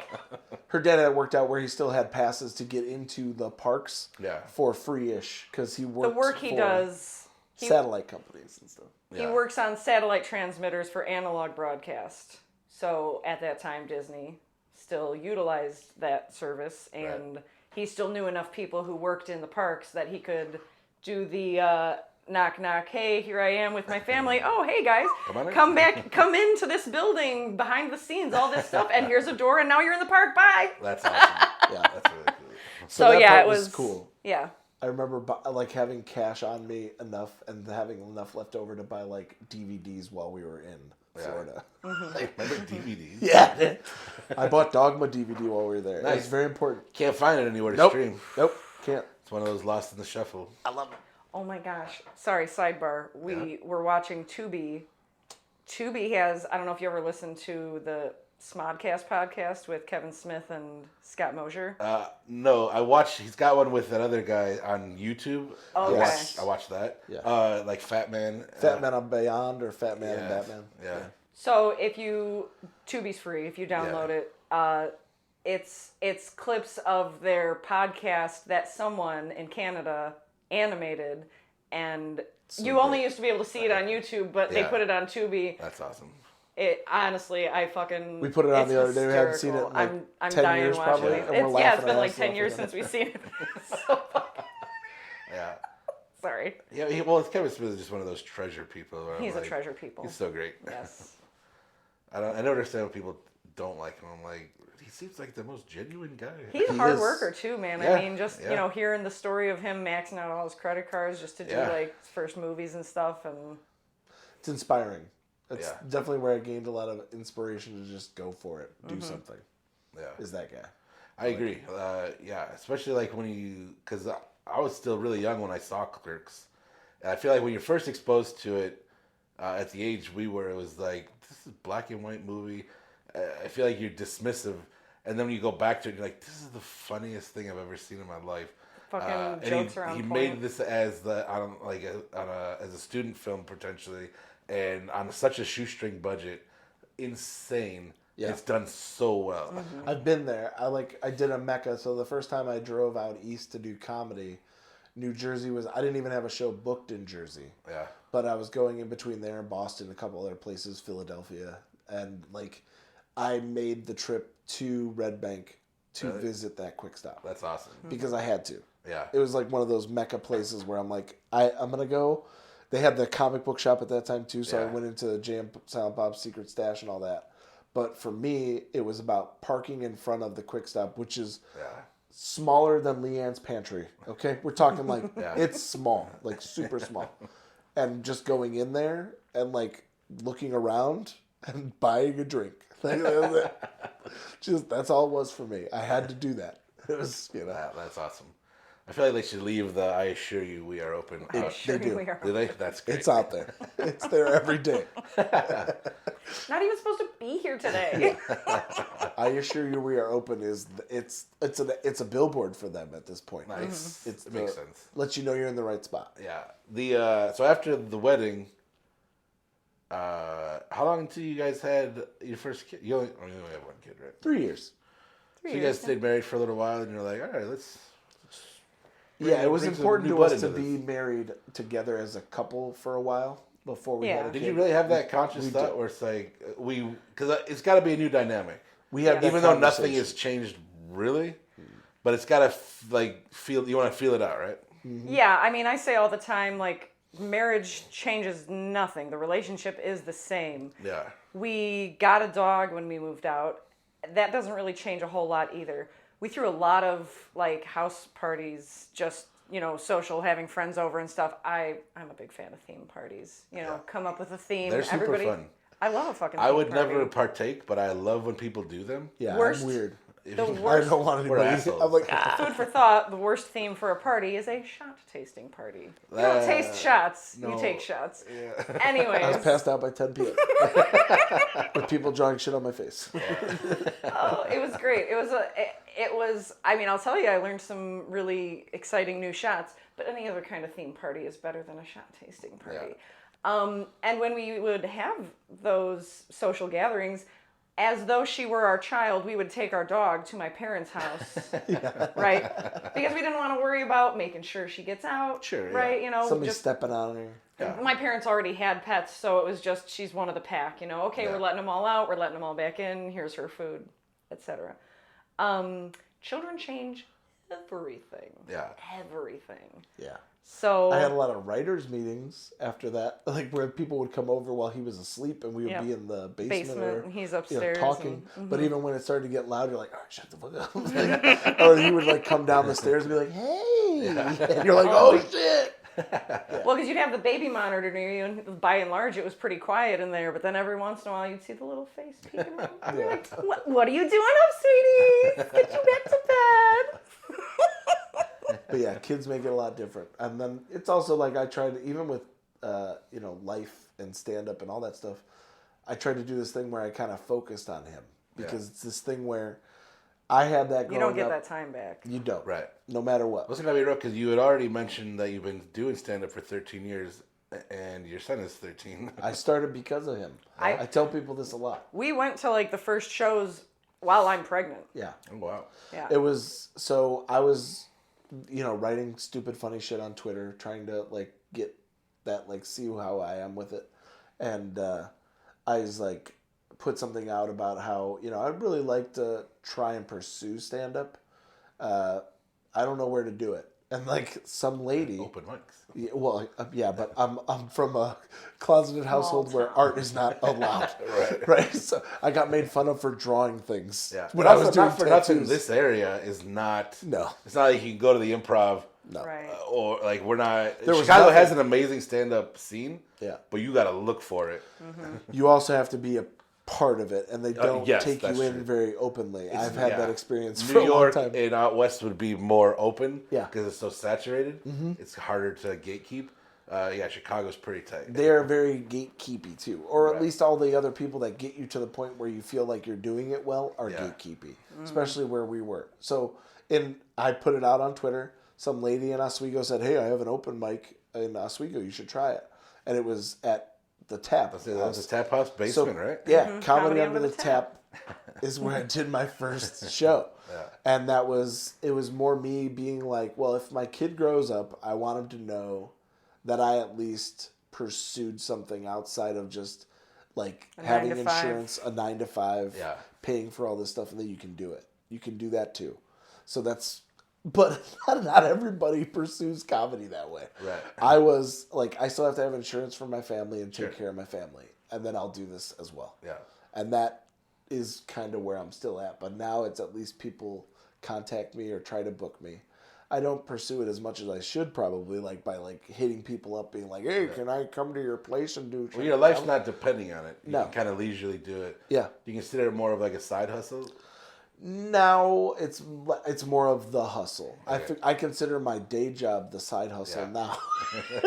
But I would like keeps the bills paid, lights on, you know. Yeah. It keeps the wolf from my back is what it is. The day job keeps the wolf off my back. If I tried to pursue comedy more like where it was paying my bills, I feel like I would be so stressed out that would be the starving artist kind well, I of think that's where it becomes not fun anymore. And I think that's also why you start seeing people try to get to a certain level and then hire a manager to deal with all of that. Yeah. So that you're not going crazy. That I've never done. And I don't want to put it on her either. That's the other part, because that's the only person I would trust with it.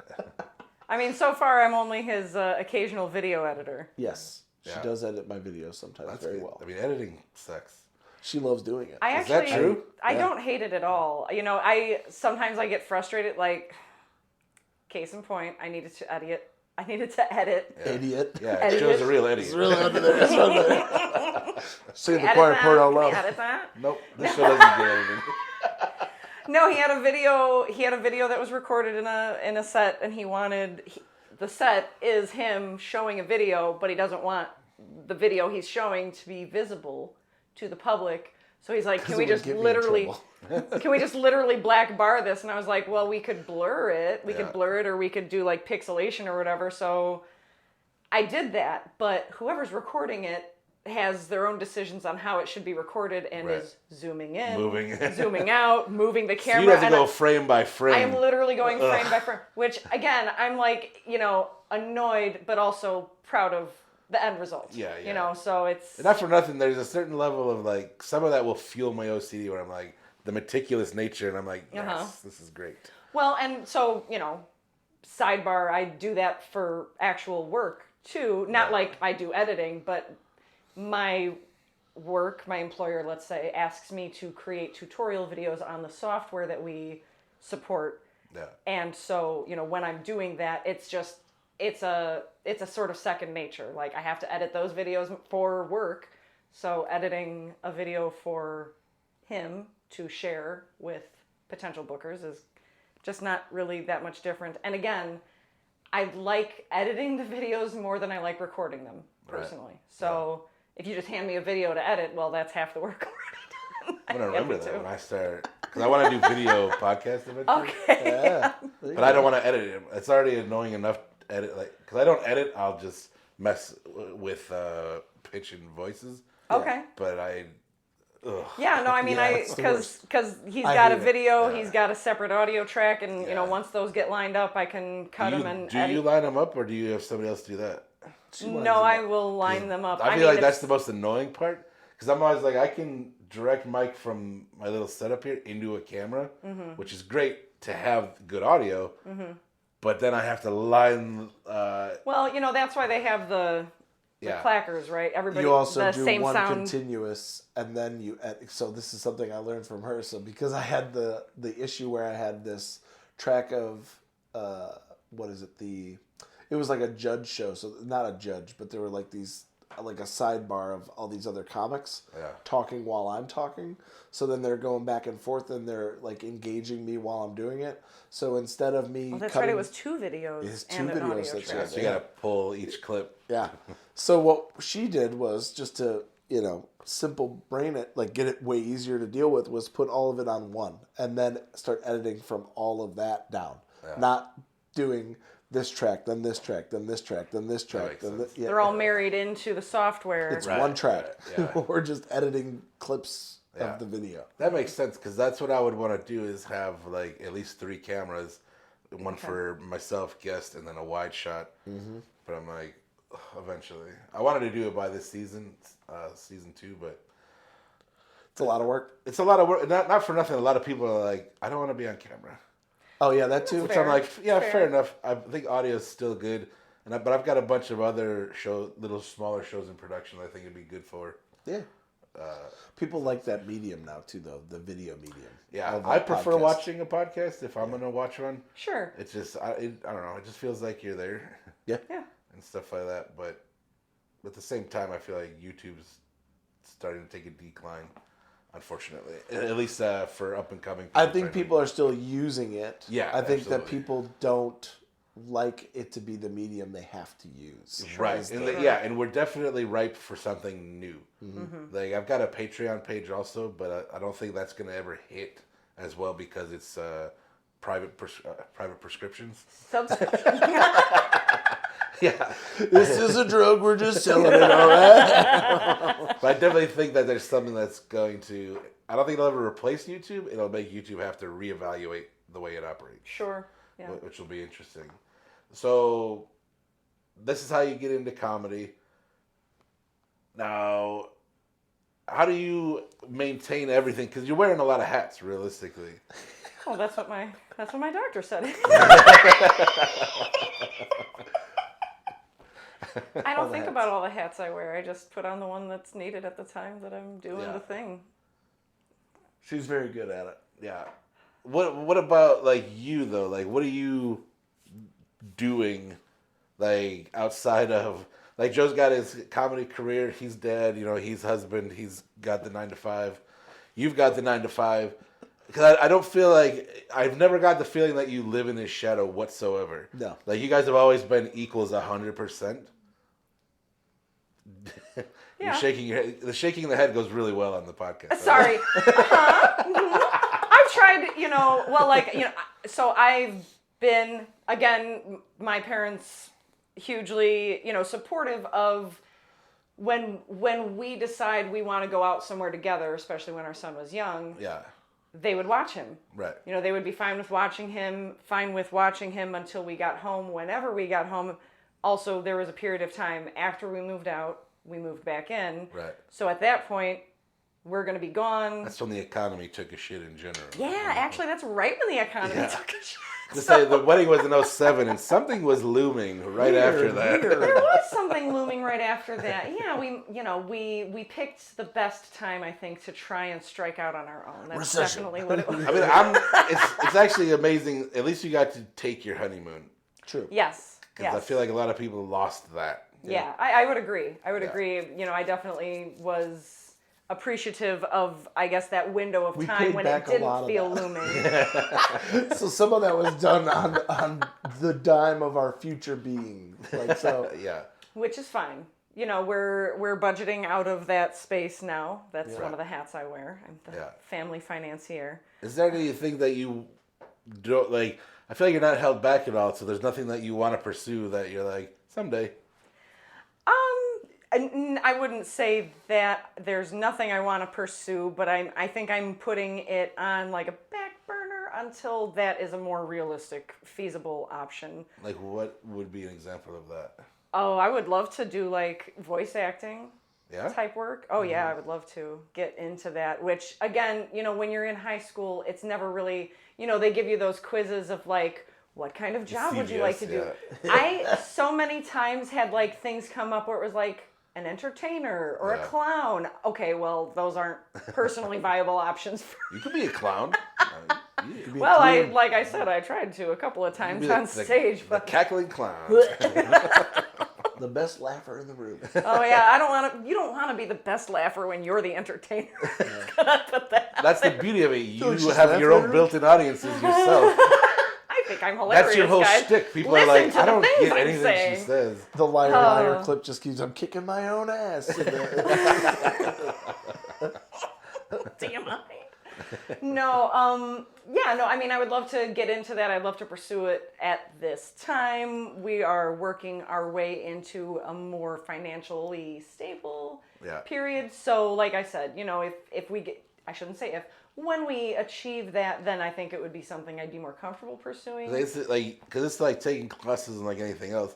I keep getting hit up on it on my focused ads lately. Oh yeah. That's But I'm a big like, one. that's weird. Same. Oh yeah. But I'm like, because I don't like my voice, but I've been told it's great or Yeah. passable, I guess.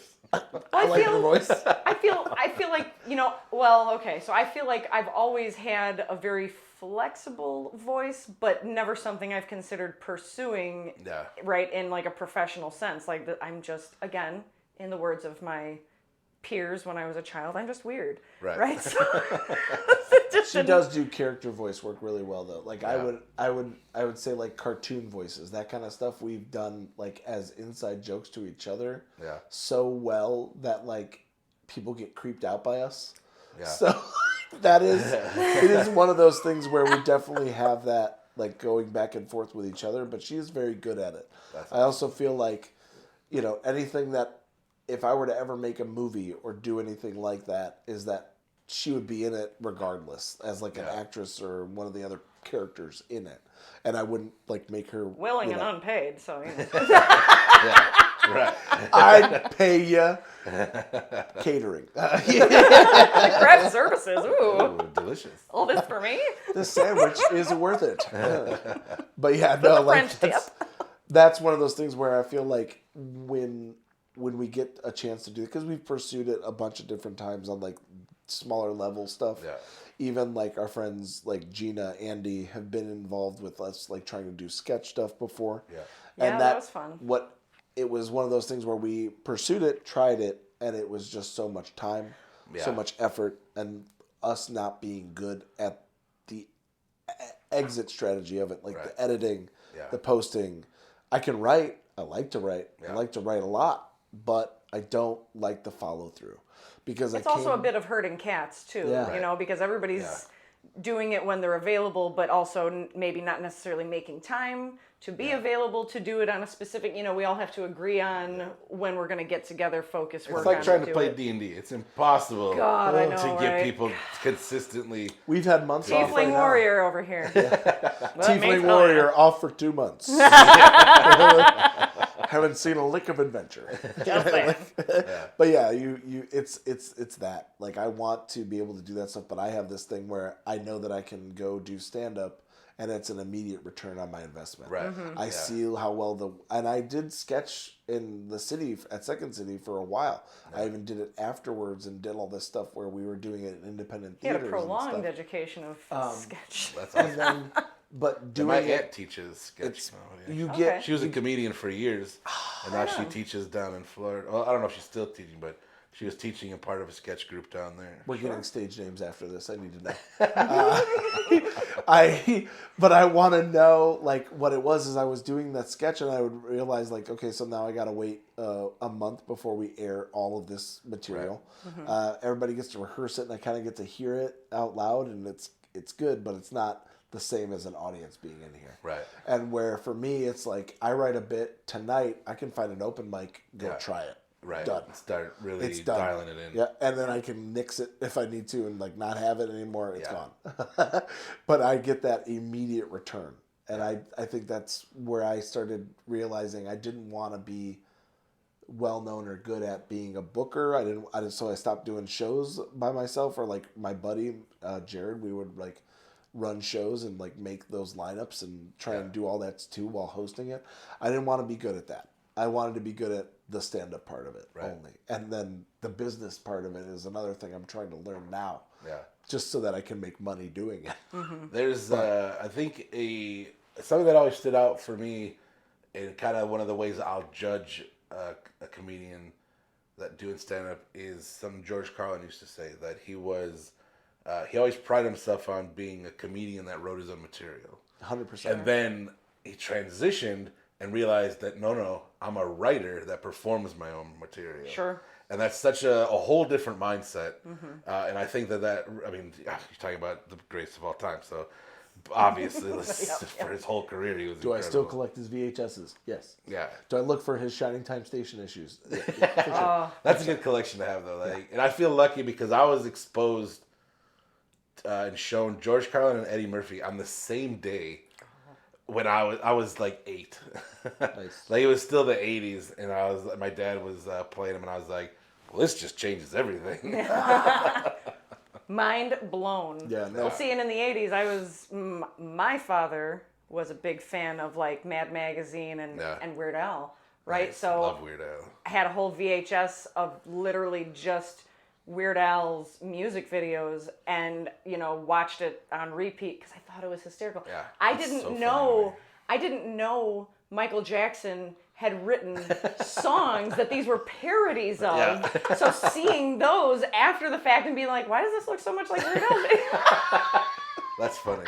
I don't think Weird Al gets enough credit. I don't think he does either. Sometimes I see people that are like, it's so easy, just write a parody. I'm like, bruh, that's Weird Al, man. Like, come on, he's killing the game out there. I went on, middle school, Trauber, we did like a sleepaway camp thing, like in 6th grade and 8th grade. I can't remember what it was called. I think Thompson had a thing they went to called Taft, because I remember my older brother did go to Thompson, so he did the Thompson things. Yeah. Trauber did something, George Williams College. I went GWC. to George Williams. Yes. They go in 6th grade and 8th grade. Yes. So I remember going Central. there, and a couple of teachers, right? The teachers come along, they're making sure everybody stays alive. Yeah. And I had a cassette tape player, which I had used to audio record music from Weird Al, and they're like, "What are you listening to?" I'm like, I'm listening to a song called Fat. They're like, a song called Fat? I'm like, yeah, it's like a funny joke on Michael Jackson's song Bad.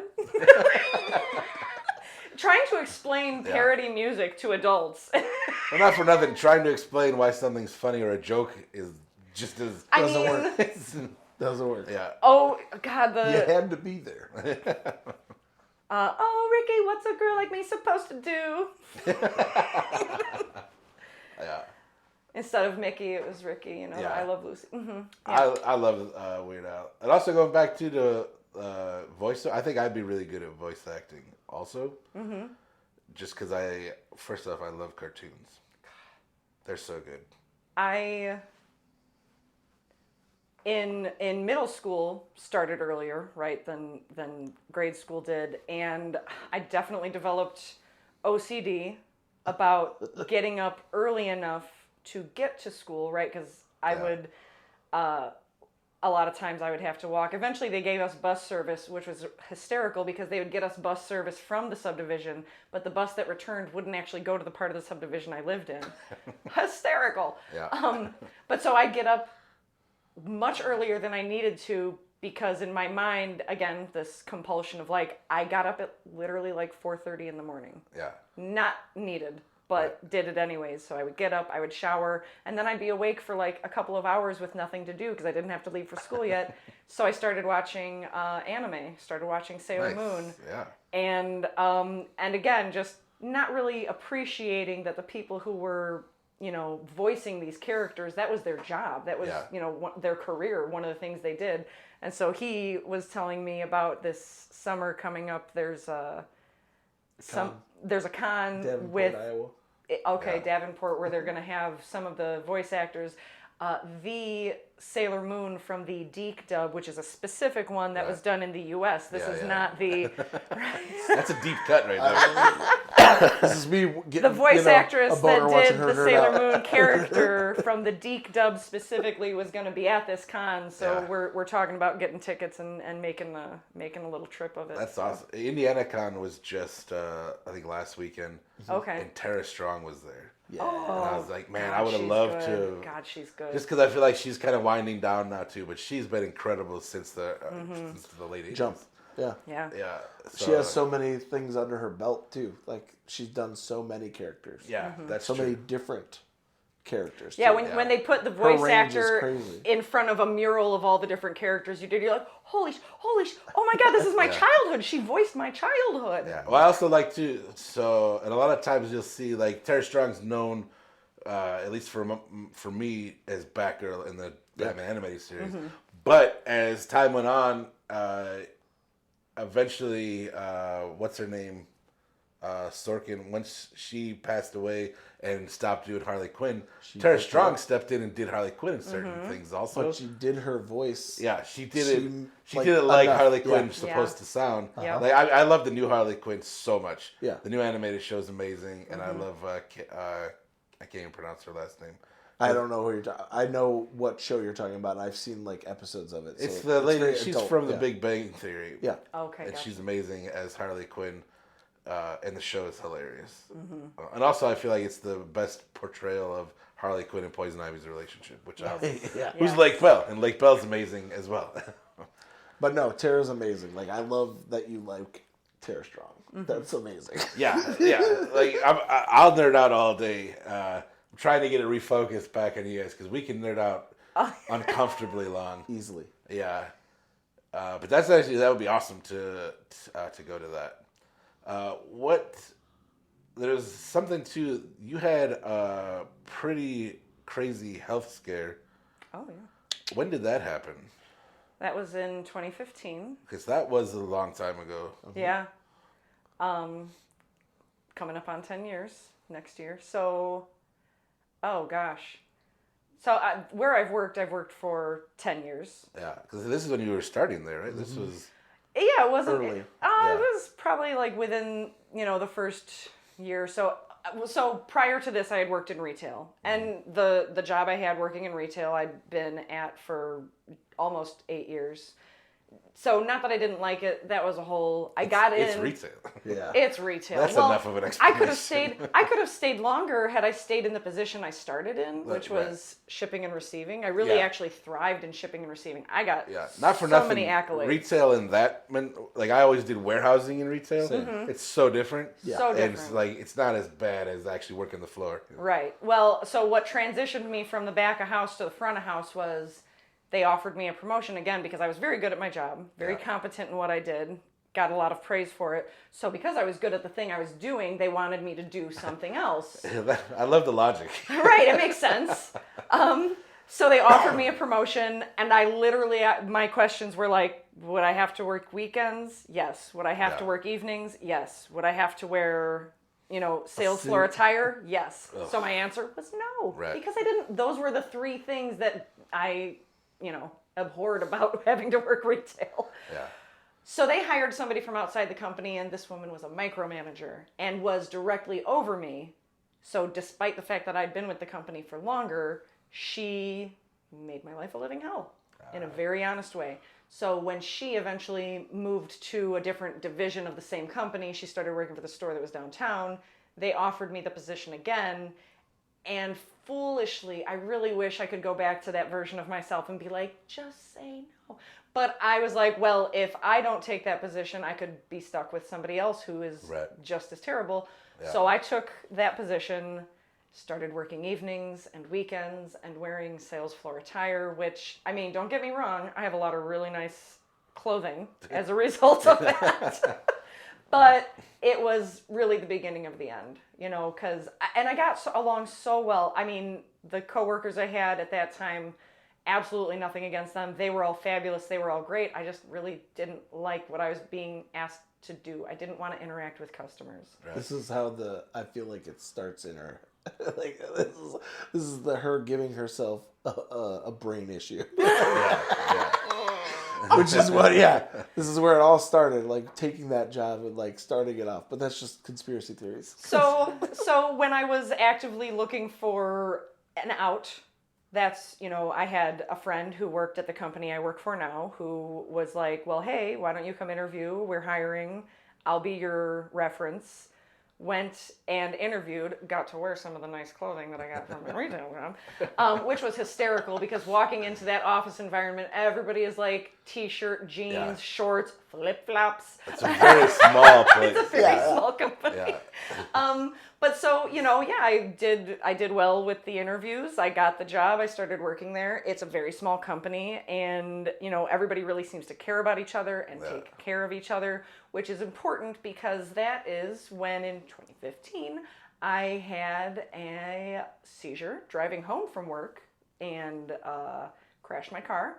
Did not hit anybody, but I crossed an intersection. Wow. Fortunately, nobody else was crossing. I that actually intersection didn't know at the time. any of it. Like I know the that's end, okay. the end part, but I don't know Beginning. about the seizure First part. and the car accident. Yeah, I mean, Is that the seizure medicine you're still on today? Then does this start one back of then? yeah. Yeah. Gosh, so that's a whole long story too. Crashed my car, and the thing about the seizures I have is I don't just have one; I keep having them. Yeah. Overachiever. Overachiever. I do my seizures correctly. I commit. So, got taken to the nearest hospital. The officer, who, I vaguely remember at my window, found my phone, which, had to do some digging because I pretty much always keep it in my back pocket. Right. So, he pulls my phone out, calls my ICE. By the way, everybody should have an ICE in case of emergency contact in their phone. Now, it's hard when you keep your phone on lock, but I don't usually keep my phone on lock because it's always on me. So anyways, finds my phone, finds my ICE contact, who is Joe, who is my husband at the time, reaches out to him on my phone. Joe thinks, oh, Kelly's just calling me. She, maybe playing wants Mario Brothers with our son. Yeah, like you do. Yeah.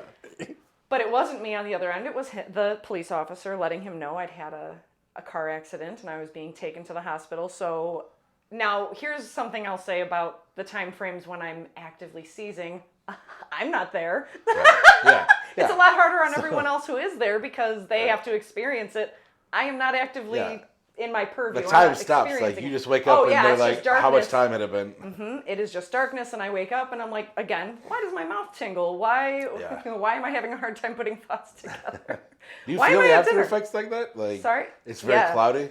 Yeah, there's definitely an after effect of recovering from seizing for sure. Do you know when one's coming on? Yeah, actually that's called an aura. And over time. Aura is the color around you. Yeah. Well, it's also what you There's feel. enough crystals in this room, okay? We know what an aura is. So that seizure would have been on April 22nd. My employer, who understands medical emergencies are kind of hard on you, they go ahead and say okay, do what you need, take the time you need. I wanted to go back to work. I was like, I am fine. Yeah. So now when you have a seizure in the state of Illinois, you have to go 6 months without having a seizure, meaning it's managed, before you can take your tests again to get your license back. So I was still actively having seizures periodically, so I could not drive myself. This is when my husband starts accommodating my needs and driving me and dropping me off at work. When I tell you I sat down at my desk and I could not remember my password to log in. I could not remember my password to log into the computer I've been using for, That's not even the scariest part. Have you been to that office? Yeah. Okay, so I interviewed there once. So you know the entryway and how to get up to it? Yeah, She was doing that with an active seizure disorder every day. Walking up those stairs and down those stairs. And that was the Peter- most terrifying part for me. Crazy. Yeah, our coworker Peter, who was, incredibly kind, and again in my mindset, I'm like, I'm fine. He's like, oh hey, you're down here, I'm down here. Why don't you go up and I'll be right behind you. He's there in case I fucking fall. Yeah, real yes, smart. Yeah. yes, sweet man. So I'm trying to go up to work. I think I was only back for one day. Literally, I'm sitting at my computer and the boss comes over and he's like, how you doing? I go, I'm having a really hard time remembering my password to log in. He's like, we went ahead and called home and you're gonna get picked up and taken home today. I'm like, okay. And I was devastated. I'm like, oh my God, I look like such an idiot. I'm just going through a medical emergency. Right. Yeah. But it's all perspective. And telling me that she's fine the whole time. Yeah. Well, not for nothing So though. it's It's got to be a tough. feeling almost of like your body betraying you. Because I'm sure you very felt much. fine. Oh, very much. But your body's like, we're not okay. We're not okay. Start seeing a neurologist. Nobody really understands. I'd had scans, right? Yeah. And nobody was seeing anything on these scans. And so he, at one point, takes me to the hospital. I have a scheduled appointment where I'm supposed to get a scan. And I had just gotten done having the scan. The doctor's sitting there talking to me, talking to us, saying like, yeah, we're just not finding anything. We don't know what's going on. start having a seizure. Right in front of him. Right in She front has of the a doctor, grand- right in front of a him. grand And he's mal like, seizure. do you see what I'm saying? This is what's happening. Boom. Other doctors come into the room. Now, this is the part where he tells it. Other doctors come into the room and they need to get me onto what's called a crash cart to take me elsewhere in the hospital. Sure. And they are struggling to get me. The doctors, this is not something they do on a regular basis. Right. And one little Filipino nurse, as he describes it, one little Filipino nurse comes in, parts the sea, just grabs the sheet I'm on, drags me over, and pops the side up, and is done. I'm part Filipino. I fucking loved it. I was like, fuck yeah, dude. If that's not a metaphor for our whole medical I know. system, I of like a know. bunch of doctors being like, oh, I don't know, I don't know. And nurse coming in and doing all the work. Yeah. Get out of my way. 100%. So, eventually, and again, this is I'm being medicated by the neurologist. They're prescribing the it was Keppra, which I am still on. They were prescribing Keppra, and every time I had a seizure, I would just go back to the neurologist. They would up the dose. Had a seizure, go back to the neurologist. They would up the dose. That would make me uncomfortable. It was mean, it was making the me only thing they uncomfortable were- because it wasn't getting better. It was Yeah. getting worse. And they were just she was- upping the drugs. That's always the best and sign she to was me. deteriorating more, like neurologically. So like we would be sitting down, we would have, and this is over a 2-week period. This is all within 2 weeks. Yeah. So she's getting worse. She's not able to talk. She's not paying attention while we're like eating dinner. She's just Zoning out, like nothing. This is the Nothing's time where I'm happening. not there. yeah. I am Yeah. not there. I'm calling my mother, who's a nurse, now a doctor. But she's, telling me like, we need to do this, this, this, and this. You need to figure out what's going on. I'm arguing with our insurance people about getting her an MRI because they won't approve an MRI because it's very expensive unless there's reasons to. So they set her Apparently up. seizures aren't reasons. Jesus Yeah, Christ. they set her up for a sleep study. That's where we are when she's getting that done. Oh, And okay. So she's on the table trying to take a nap. Essentially, I've had to keep her up all night. Seizures are like naps. She's not. She's not allowed to eat anything or drink, and I'm trying to explain that to her while she's not there. Right. Like I can't. You can't. I had to give her. This is another thing that she doesn't remember very well, but I had to give her own bath. Like I had to bathe my wife, sponge bathe her. How intimate. Yeah, right. Ooh, It's always better when they're completely not there. yeah. Yeah, right. You get the best perks. It could have been sexier. I'm, trying to make sure that she's okay while we're sleeping. I'm like staying up all night watching her, like to make sure like what's going on. Yeah. So when we get to the hospital and she has that seizure in front of them, that's when all of a sudden it gets serious. Like Right. so they take her to the There's emergency that room. sad moment too where it's like, oh, now they're taking us seriously. Right, Yeah. because they're Like, not going you to take your word for it. assholes. Like, this has been 100%. happening. Yeah. And it was getting worse. And I know that so that's like 2 days before Mother's Day, we're in the hospital for that stuff. And then Getting admitted, getting an IV put in. Yeah. Yeah. They bring her.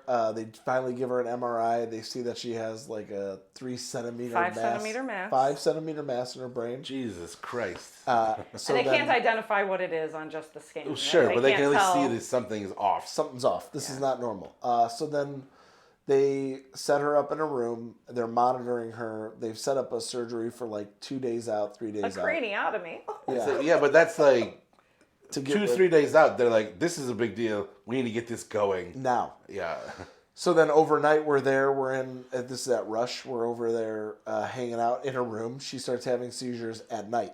Well, more than she's been having. And I'm documenting it, writing it down, and telling the nurse it's this long, this long, this long, this long, and this many times.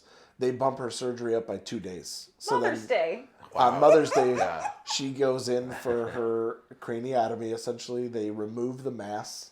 Well, the surgeon doesn't know what they're getting themselves into. Until they're in there. Yeah, They are essentially preparing my family for The worst. the worst. Right. telling me things that are Yeah. dark. Well, Like, then not for it- nothing, like brain surgery. Seizures in general are Scary. bad. Like, Yeah. we lost John Obert for Yeah. a seizure. Like, so we've seen this can go south fast. Very bad. And opening up the brain is never, like, a great idea. Right. So, like, that's devastating.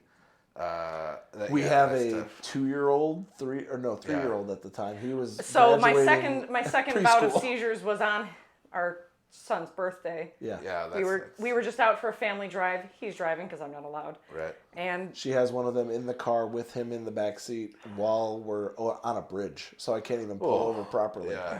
Oh, that sucks. Had to cross that bridge. That's when they tell me to It's bring not her funny, back but in. it is. No, we're all dark humor people. Like it's not to undercut. Yeah, the it's not to severity. diminish anything. This is how we're getting through it. This is how we tolerate. Oh, that's how I got through it for a while. But yeah, no. And then after that, it's just kind of Not for nothing. Also, I mean, 'cause this was almost 10 years ago, and I feel like you guys didn't have. Like, what happens if one of us isn't around anymore? Like, how do you deal with that? we didn't And what have is a living prep will. for Didn't didn't have have any any of that, stuff. right? Nothing. No, Yeah. because at that age You don't you're think gonna about live it. forever. Yeah. At that age, you're gonna live You guys forever. are what, 30 at the time? Yeah, Yeah, that's wild. it was nuts. So yeah, tandem seizures throughout the night. They move my surgery up to Mother's Day. Yeah. When the surgeon gets in there, not knowing what he's going to find, it turns out to be an abscess, which, in medical terms, is just a big old pocket of pus. Right. Yeah, so they are able to drain that. But that's a good sign because it could have easily been a tumor. That's Yeah. what they were expecting. Yeah. Yeah. That's definitely more tragic. The Also- story does not go the same because the Right. timelines for that, like if it's a tumor or or any kind of stuff like that, Yeah. you don't come back from that. Well, I think that's They're probably why told- they were prepared because they didn't know. Yeah. They just knew Yeah. something was there. Right. And 5, it's pretty big. It's pretty big. Yeah. They're like, this is probably going to turn tragic real fast. Because by the time they open it, they're like, it's probably always spread to her brain. That's what they were prepped for. Right. So to see an abscess is actually.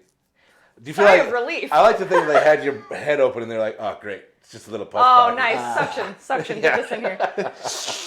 Get out of here. Now, a sidebar, I do have to say the brain surgeon, male, his assistant, female, I had pretty long hair at the time. Yeah. You know, not that I'm super attached to the hair, but it's really challenging to have fluid conversation with somebody who's, on tandem seizures. And the female assistant, because the surgeon is like, all right, we just need to shave this whole side of her head. And she's like, hold on. How about let me just do some French braids Yeah. along the incision Okay, to line. open it. Cool. Yeah. That's awesome. Shave as little as possible. Yeah. She looked like a Viking goddess. You know That's what I mean? awesome. Like, all to the side. There's something really dope. attractive about that. It was cool. I was like, yeah. Looks yeah. like she just got out of battle. Really, really hot with that Especially after brain the surgery surgery. scar, yeah. But so they shaved as little as they needed to before making the incision and everything. Yeah. So, just credit where credit's due. Yeah, Thanks for that's that. a big deal. That It's you a wouldn't, big deal. It wouldn't She cross your remembered mind because you're focused on. Yeah, he's what happened. prioritizing Yeah. like the needs at hand, and she's like, well, okay, but for aftercare. Right. Yeah. know? Let's look big picture here. Yeah. Exactly. Hey, representation is hugely important. Yeah. She's not going to come out of this bald. Thanks. Right. Yeah. Or needing a drastically different hairstyle as a result. Yeah. So everything went well. As well as could be expected, yeah. Absolutely. The recovery still had to be a pain in the ass. I was in the hospital for most of May. Yeah. 2 more weeks after that, 3 more weeks. I had to go through multiple therapies, had to, Learn how to walk. Had to relearn how to walk. I had to relearn how to speak. So all your motor skills were kind of trashed at that point. Wow. pretty much.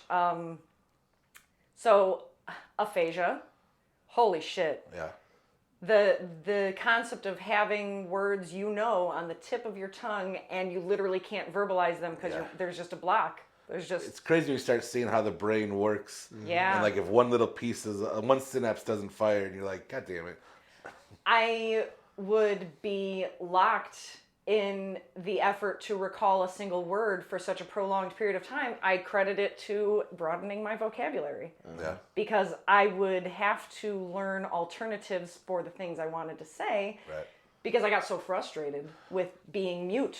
And again, nothing is, forcing me from stopping to speak, but I'm committed to figuring out the word that I can't remember what it is. Yeah. So, okay, I'm going to open up my thesaurus. What's a synonym for the word I can't remember, right?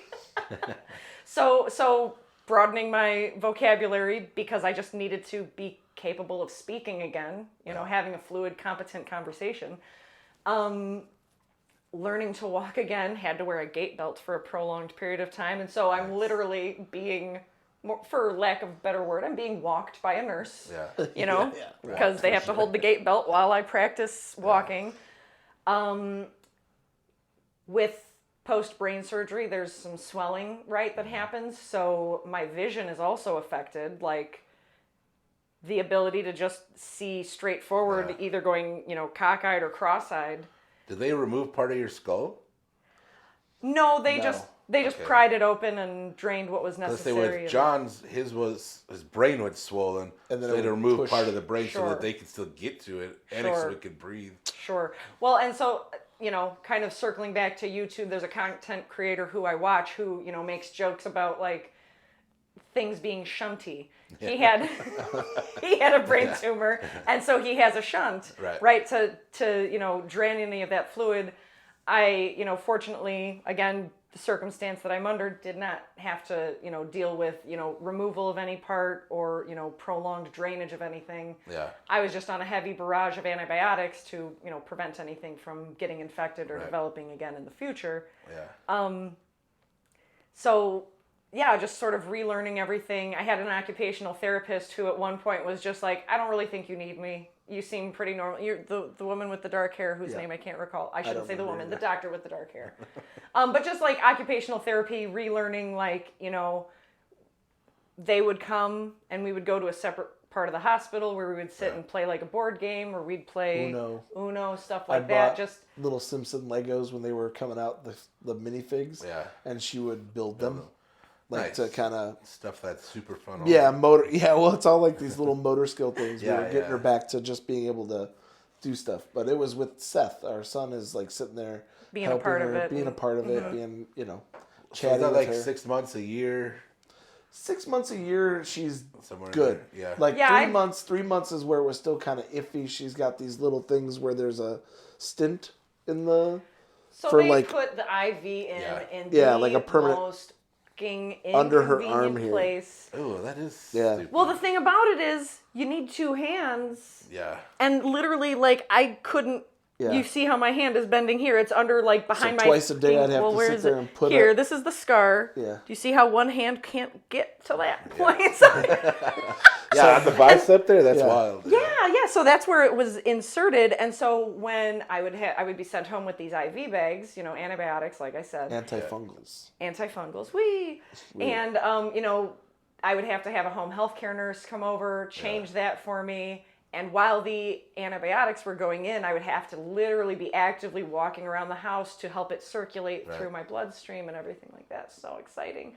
But so while I was undergoing all of the antibiotics, antifungal, I was still off of work. Yeah. Once that stopped, I was able to return to work and more or less just resume normal life. However, I did, on occasion, continue to have breakthrough seizures, and that's sort of what I talk about, is going back to the neurologist, upping the dose, Yeah. sort of going back to normal life, except I'm never able to drive. Are you able to drive presently then? Yes. Oh, yes. 'Cause Yeah. You're still on medication for seizures. Yes. You're still having them. Not actively having them. They're managed now. So you have a separate. These two things are not related. The abscess and a seizure disorder. Scar tissue from the surgery Right. is what continues the persistent. Which they did Okay. describe. And that's managed. The fact that they had to, intervene on the tissue, period. Yeah. And they don't really call it scar tissue so much, but it's just the presence of any intervention in the brain by itself is enough to trigger seizures. Right. So it's sort of a be prepared to, maintain or manage this indefinitely. Yeah. It took until like 2017. So I have a really exciting scar here between my eyeball and my eyebrow. It's a fun night. I'm wearing contacts, but at night I wear glasses. And I had just gotten ready for bed, coming into the bedroom. We're getting ready to like watch something on TV, before we fall asleep. And I walk into the room. We're talking. Everything's fine. Bam, I hit the ground, having a seizure. Falls right over. So this And I'm was across the room January when of it happens, so, like, 2017. Yeah. Do you have to wear a fall risk? Not now because it's Well, they- managed. No. Yeah. They sent me home with a gait belt from the hospital. Okay. Which I don't wear 24/7. Sure. Right. Again, it's, I'm being, seizure free for like a few months at a time. Yeah. In To go between back seizures. to that aura thing, so the more recent time that she I had should one, have seen she it knew. coming. Yeah. I should have seen it coming because I walked into the room and I started feeling weird, but I didn't really have a word for what that was. Right. And it was, by medical terms, it was an aura. I was experiencing an aura, which is the thing that I experience before I have a seizure. So that was the last time that I felt that before having a seizure. Should have known better. And so we went back to the neurologist, and the neurologist I had at that time, I've had to have a few different neurologists because for varying reasons, one moved into the city and was no longer accessible by my insurance company. Sure. Another one, who was from Russia in the first place, moved back to Russia at the time to take care of his mother. He was a very old man, and his mother was still alive in Russia, and he went back to take care of her. They take care of their citizens in Russia. Someone does. So, I sort of had cycles of different neurologists available to me throughout the time frame that I've been managing my seizures with medication. So the doctor I'm seeing at that time in 2017 and this is almost 2 years after the seizures had started, tells me, okay, you're on as much of this medication, Keppra, that I would be comfortable putting you on, so we're going to add a separate secondary medication to help with that. At this time also, again, dealing with this for almost 2 years, we entered into a, what would it be? Not a pilot program, I'm thinking of. Oh, you talking about the medical cannabis? Yeah. Right. It was a pilot program. Was it a pilot program? It was literally Okay. called the pilot program. So, because we had another friend who had been on that same program for different, physical medical reasons, and was like, we've seen studies that have proven it to be beneficial for seizures in other states. They're introducing it here for medical patients. Had to go to a specific doctor closer to the city who saw us, looked through all the paperwork, and said, I would approve you for this, so I'm going to sign off on this. And these are the steps you need to follow to go ahead and follow through with this. So at that time, I get put on a separate secondary, traditional medication to manage the seizures, as well as acquiring medical cannabis at the same time. So with this cocktail of options, I do actually manage my seizures for a full 6 months, which is a huge fucking milestone for me because, again, you said in the state of Illinois, drive, right? 6 months is the minimum threshold to go to the DMV and test. Yeah. She had to do like the whole thing you do in high school with the test. Oh, really? Yeah, actually do all of that. Yeah. Here's the thing. She knows more about driving than I do. Never in my life before this point had I ever had to take the test with the DMV because I was such a good student. Yeah. I got such good grades in the original, DMV class in high school. When I went to the DMV, they just said, here you go. Like there was some portion of a written, test that I had to pass, but I didn't have to do the road test because I was exemplary in the class. I took it seriously as a teenager. So I gotta get out of here. I really wanted that independence. Yeah. Which was, only the more devastating when it got taken away from me as a fucking adult. But I digress. So this is the first time in my life now I'm an adult and have to awkwardly explain to the DMV person, like, I've never actually had to take the road test here because I did it as a teenager and, I've been driving fine. I've never needed to retake the test. So now I'm in a position where I have to retake the test. And anyways, I did make a couple of mistakes where the person was like, okay, oh my gosh, one of the first things was like backing out of my parking space. They're like, technically, like, shit, I'm already fucking up. But they let me slide. They're like, okay. So just to be clear, you got to do X, Y, Z. I'm like, okay, I'm really sorry. I love that you can mess up a driving test and they're like, you get it, right? Yeah. You understand why this is a problem, right? Also, like, she has all the excuses in the world. Like, I had brain surgery. You could just be like, look, I forgot everything. But she doesn't even say it. I'm doing pretty well for me. She's so Midwestern that she's apologizing about everything. Like, backing up, running, Ooh, I'm just going to scooch past you right here.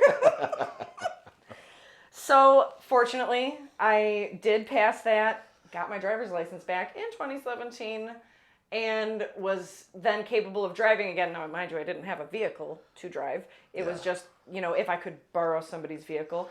Totaled. Hi, I recovered. Well, because the car that I was in when I had my first seizure, I kind of totaled. Yeah. I crashed into a pole, not a person. The pole is fine. Yeah. Still there. You could have not made it. Yeah, I know. Well, the airbags deployed and the vehicle. Did it hit head on or did you Head on. whip Head into on. it? No, it was head on. Head on. It was Right through an intersection. So you weren't going that fast. No. Really, what it was is that I took my foot off the brake, so it was idling. Oh, so you were okay. It was then idling, she starts but it rolling was downhill. idling down a hill. Oh, okay. So yeah, I don't know if you know that part of Aurora where there's like. It's River Street, but like by the church and the gas station, the first gas station. Is it a church? I thought it was a retirement home. It is now. Oh, it is a retirement home. Yeah. Okay, I know what you're talking about. Yeah. So yeah, I'm in the left-hand turn lane, aiming down the hill, but I'm getting ready to turn left when I have the seizure. Yeah. What happens when I have a seizure is because the abscess and now just the intervention happened in the left front part of my brain, my head cranes to the right. And I'm sure I make a really interesting face when that happens.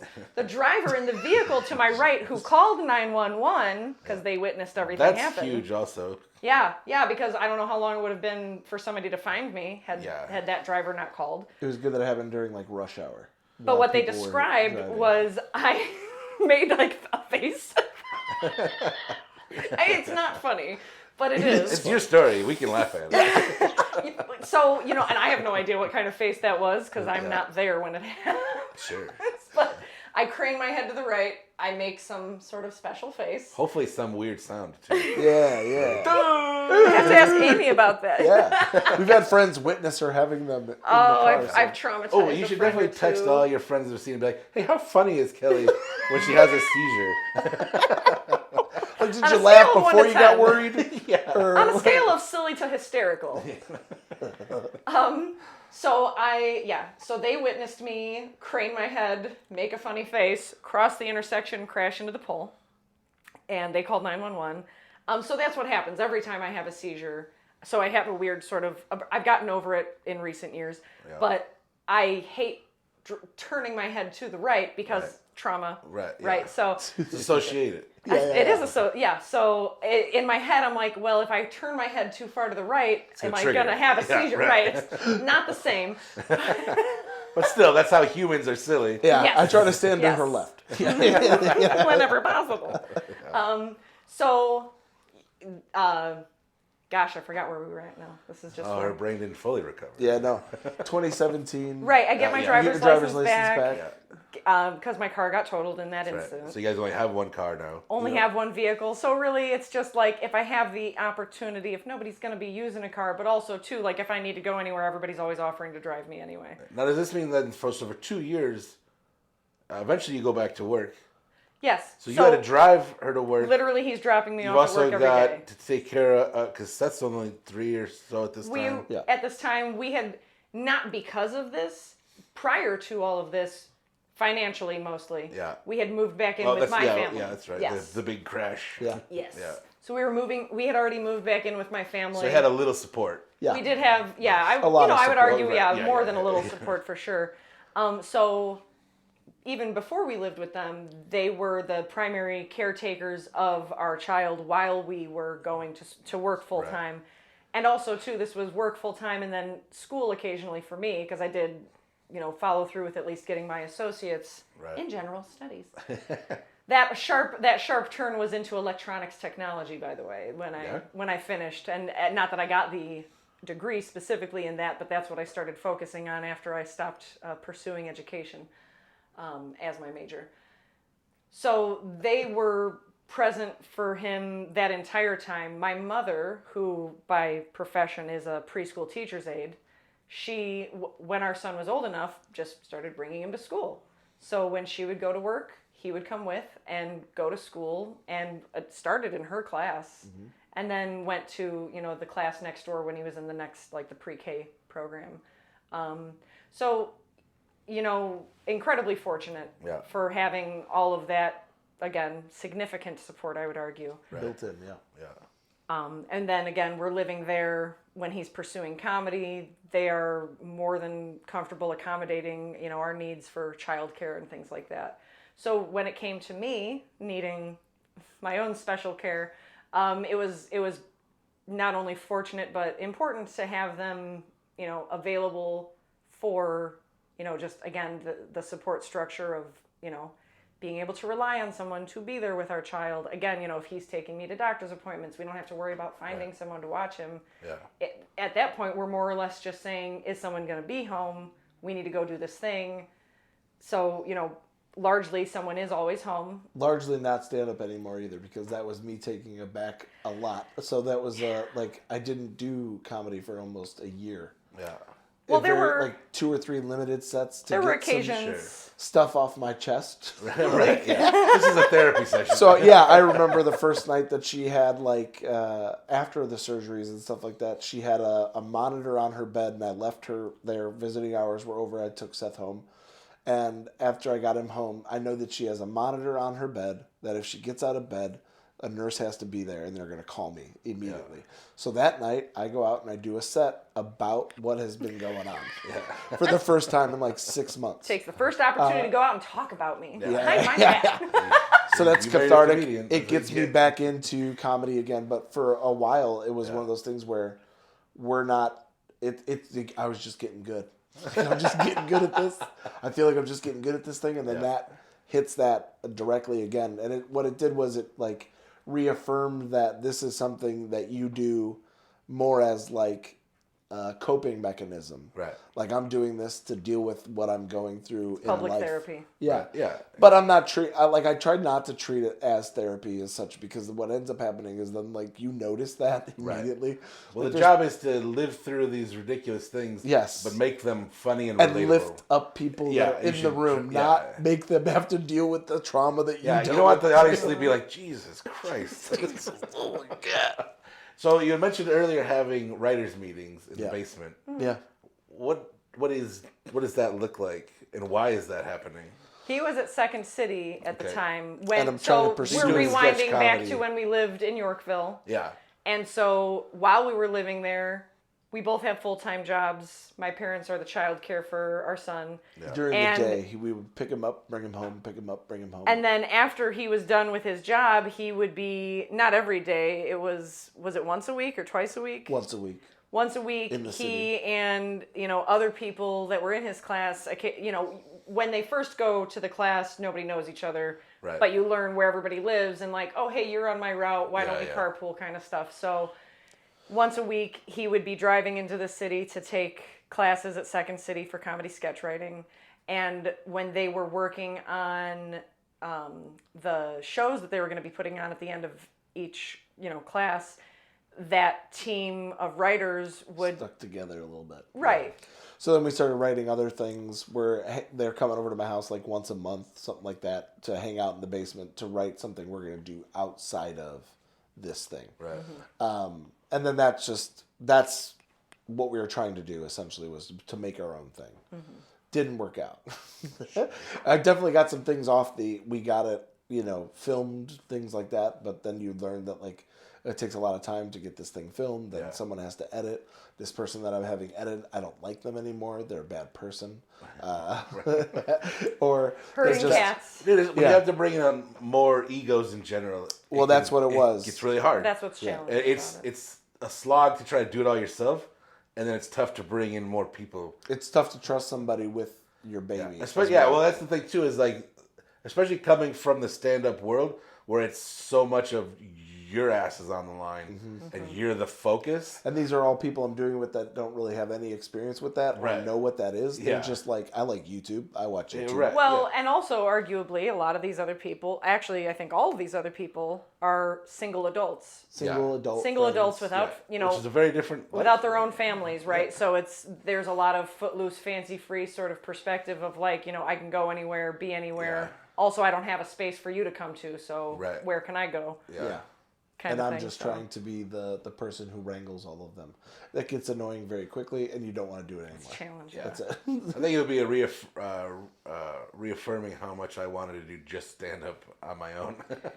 Well, yeah. I What mean, does that's sort of the your direction. writing process look like for that? Like, obviously you come up with an idea, or like something happens and you're like, okay, I want to talk about this because I need to make it funny, or I'm gonna lose my mind. Yeah. And then you try to, you turn it into a bit. So premises, bits for me, sketch is completely different. So for sketch, I'll write something out really rough draft. The names probably won't even be on there. It'll be like character 1, 2, 3, 4. I don't even put male or female or non-binary to any of these things anymore. Like Very it's just, inclusive. Yeah, The writing process.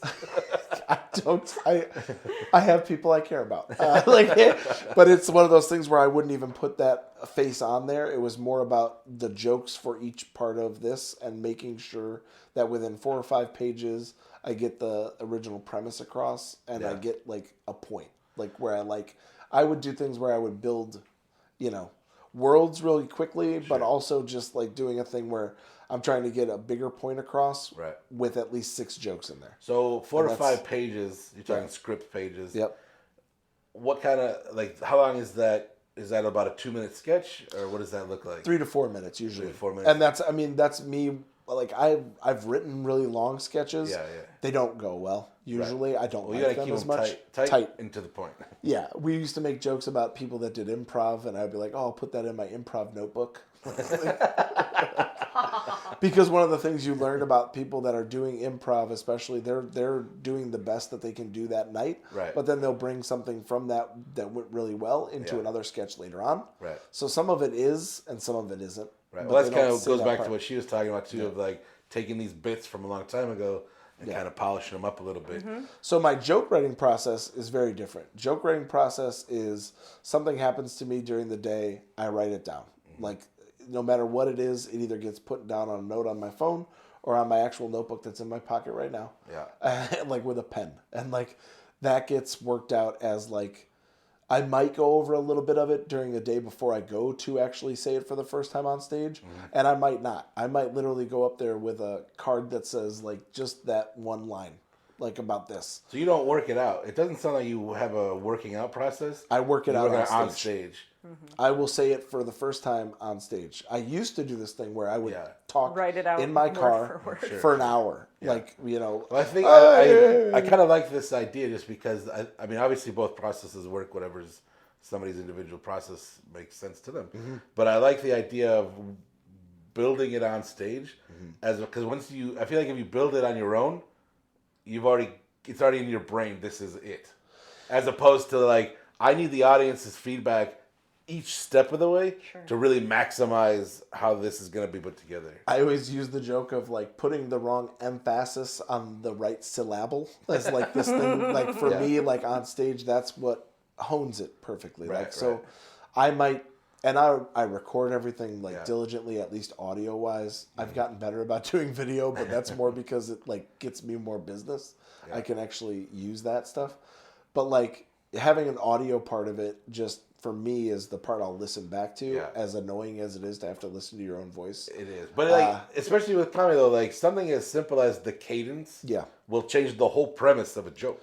So not like Jay-Z, like where I'm like this thing that remembers everything and I don't write anything down, because I do. I write things down. But for me, the learning of a bit and the way that a bit goes is more memorized on like how it went the best night that it went, and then I listened back to that. And I'll go back and forth between the two. I might add new tags. If somebody distracts me or something else comes up, that becomes part of that bit now. Or, just working out new things. Like she said, like you learn a new transition or you learn a new part that like works out better, or you see it from a different angle or a different perspective. The comedians that were watching you, one of the most recent nights that you did it, and they came up with like a tag referencing a joke you did, like grower not a shower kind of with that. Amazing. I was like, that's perfect, you gotta include that. That's such an identifying, and that's a note. Like I have one bit, like I have something where it's like if I see an outline of a labia around here, I'm going to lose my mind or something like that. Because it's Chalk a joke. outline. Chalk outline of a labia. And that's a joke. That's a tag from another person. His name's Waleed. I love him. Yeah. But he heard me do a bit, and he said, this would be really good for that. And as comics, we do that, like, where we'll get... Like, I would never do a bit that somebody wrote for me, like the whole bit. Yeah. But a tag is completely different. Mm-hmm. Like, I'll hear that's 2 seconds of my bit. That's sometimes, and not only that, sometimes that tag gets a laugh and sometimes it doesn't. So, I'll take it upon me. Yeah. But like I have like 3 of those over the last 13 years that I would actually use. Sometimes someone will say them to you and you're just like, fuck out of here. Yeah. Like, that's not gonna. Well, I love the it's idea. not my though, voice like, either. Because I would compare it to as a local band. Mm-hmm. Like for some reason back in the day, everybody was there. A lot of bands are just dicks to other bands, and I feel like comedy has this often looked at as like an underbelly. Mm-hmm. And it can be cutthroat and nobody wants anybody to be bigger than them. And I don't get that mentality because to me it's about we should be coming together to build this scene. Like I want to put you over. A rising tide lifts all boats. 100%. Like if I do well, if you do well, you'll book me. If I do well, we book each other. Yep. We bring the scene up. If we bring the scene up, everybody makes money. Like what are you doing? Like, right. Like when we're talking about gatekeeping, like I can understand, especially people that have struggled for 20 years and are just at the level that they're going to reach. It's just what reality is. Like, there's nothing wrong with that. And some amazing comedians are people nobody's ever heard of. 100%. You know, just like some amazing bands that never broke through. But why would you not want to... I love the guys that'll sit and listen to the up-and-comers and then offer those notes. Like, or little tags like, hey, man, like, this would really work. Or, you know, work on this and that. I try now to really go out of my way, especially if we're at open mics or... Like just recently we were in Plainfield again. This is a place I like to do new material at. I go there specifically.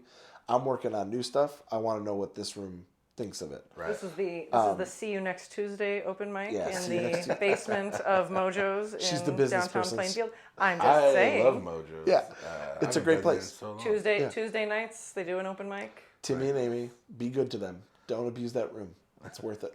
But it's one of those things where like I will, if I hear something that genuinely makes me laugh, and we're easy laughers. So if we're in the audience, we you're going to get that with the intention to laugh. Please just say something funny. You can listen. You can listen to my reactions to your bits if you're up there. Feel free because it's going to be a really good, like sounding board for what works. Yeah. Like I'm not going to hold anything back for you. While you're up there, I'm paying attention. But it's also because I've learned now that before I go up there, I want to know what works in this room and what doesn't. Right. Yeah. But that's me doing the business part of it, like trying to figure out this room, which I do now. I didn't do that when I was younger and while they're up there, like just learning this thing where they're going because you're a ball of anxiety, just worried I have about anxiety, going up yourself. Like it's going out of style. I'd be don't like curious stage. too of how... That's how I felt performing too. Like at least then I feel like I could hide in the band. Yeah, sure. When you're the only guy up there, you can't hide at all. I mean, to an extent, you're hiding behind this stand-up facade. Hiding was the trilby. Yeah, that's right. That's me hiding. Because people are like, look at this asshole. That's him for sure. I mean, I have to out you for this just because, like, while we were living in Yorkville, and he's like, he does not need corrective lenses. Right. Full stop. He started wearing glasses that do not have prescription lenses in them. I did. And he's like, I might start wearing these for comedy. I'm like, for what? He's like, just is the just joke to... that you look like a dickhead? I know. A dick might go off in the room. It's like a protection. mask. It's the Clark Kent, putting the fucking glasses. That's exactly what it was. So that's, now I have this mentality where I don't worry about those things. I've actually gotten good enough to the point where I don't have to worry about other people's opinions about who I am as a person. Yeah. I am who I am up there. Right. Mm-hmm. That is genuinely my voice. I'm curious how your stage presence has evolved over the last 13 years because I feel like most people when they're starting out, it's overly excited, trying to put too much of whatever personality they're trying to create something instead of being something. And then as you kind of get comfortable and over years and years of... I think this is why you don't see people break through until 10 years. Yeah. Because it takes a long time and a lot of writing to kind of break through and be like, all right, now I'm just me. Right. This is who I am. Yeah. And when I first started, it was definitely like I'm doing an impression of what I think a comedian should be. Right, So yeah. Instead of just telling the jokes that you've written. And, I would what write was gonna them, say, too, But I think about that's how most giving- people start, is like an homage to something they admired. Sure. I Without can copying. hear Dane Cook in my first 3 years of comedy. I can hear all of Yeah, it. I right, hear right. I hear it in the act outs that I do, Yeah. that I'm on stage. Like the first time I ever did stand up, I can see Dane Cook doing those bits. Right. Because that's me going, oh, I need to be like fucking just as energetic as he is. Yeah, and not for nothing, like, Dane Cook was incredible. Amazing. His late stand-up Great was example. He's still really, Yeah. really good. But I wanted that energy. Right, absolutely. And I had that anxiety. And that meteoric rise, not for nothing. Sure. Like, Dane Cook was ruling the world for a while, but eventually you became Joe Degand. Yeah. I'd say I probably became Joe Degand, comedy-wise, like, for sure around maybe 2 years before she had her brain stuff. But when I came back and started doing that stuff, that is me. Because I genuinely did not care anymore. Yeah. This was more about, these are the bits I want to do right now. Yeah. And if you're on board, cool. I want you to be here for it.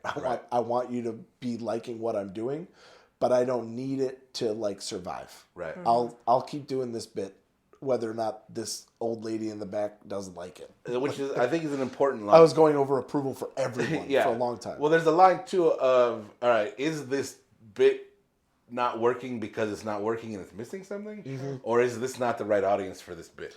That's what I've learned. And that's too. a really tough line to kind of navigate. What's weird too, though, is, and I just had this most recently in, I headlined in March this show that I love. It's a great room. It's in Sterling.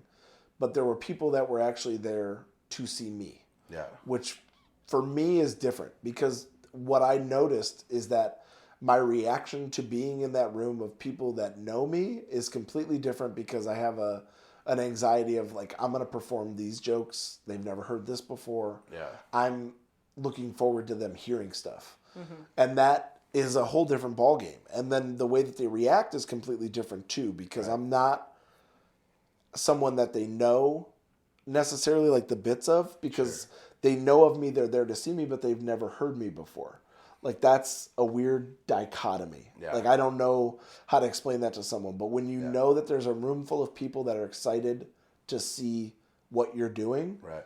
you perform way different. And I did that night. I noticed it myself. Like, I'm not just doing this as like this is a gig I have and I gotta go there. Yeah. I was excited. I got up on stage. I hadn't been on stage for like a week, 2 weeks. Right. So I'm just amped. I'm like, let's fucking I fight. gotta feel like, well, it puts you up to 11, right? Yeah. Yeah. 100%. Especially being with better performers too. That was great. Like, you're only gonna be as good as what you're with, right? The buddy I had, had been asked to bring someone, so the buddy I brought went up before me and before two other people, but he crushed. Yeah. Me watching him crush and seeing a room react to him. Now you're like, I've got to step up.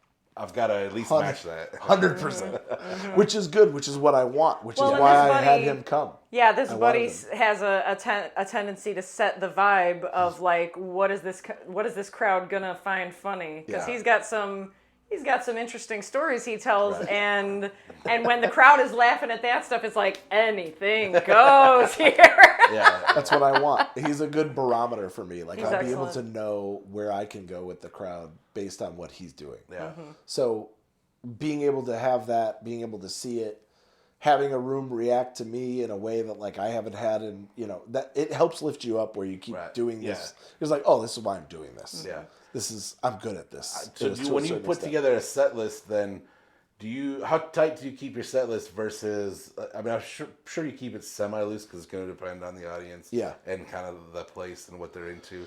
Well, the amount of time he gets. That too, right, yeah. 'Cause I'm curious, like how much crowd work goes into also having a tight set list. I never worry about crowd work. Yeah, At least not me. If it comes up, it comes up. sure. I have worked out almost to a minute, and if not, maybe 5-10 minutes more than what I should before I go to any show.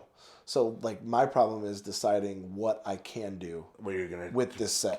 pivot. So that's me paying attention early in the room, learning to do that was important for me.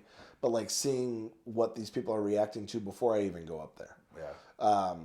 open mics, it's a little harder because I'm not worried about what I'm going to go up there and do. I'm just Well, going that's to do different too, whatever. because usually anybody that is, unless it's their first time, they're all working on new stuff. Yeah. And I feel like as an audience member, you're going into an open mic purposely to see a shit show. Yeah. Because you're looking at blueprints. Yeah. Yeah. And like, okay, this is going to build Blueprints. something later. Blueprints is a very good way of putting I'm it. planning on building a house. Right, yeah. You The don't know what bathroom is color the gonna walls be- are going to be. Because yet. that's the kind of stuff I like. Is like, all right, I get to see the infancy and kind of the idea, and then watch what it becomes. Yeah. Like when you can see like a special or a bigger show later. Yeah. So that was, for me, being able to, the way that I'll set up a set is I'll have it worked out. It's already written down. I can show you note cards later.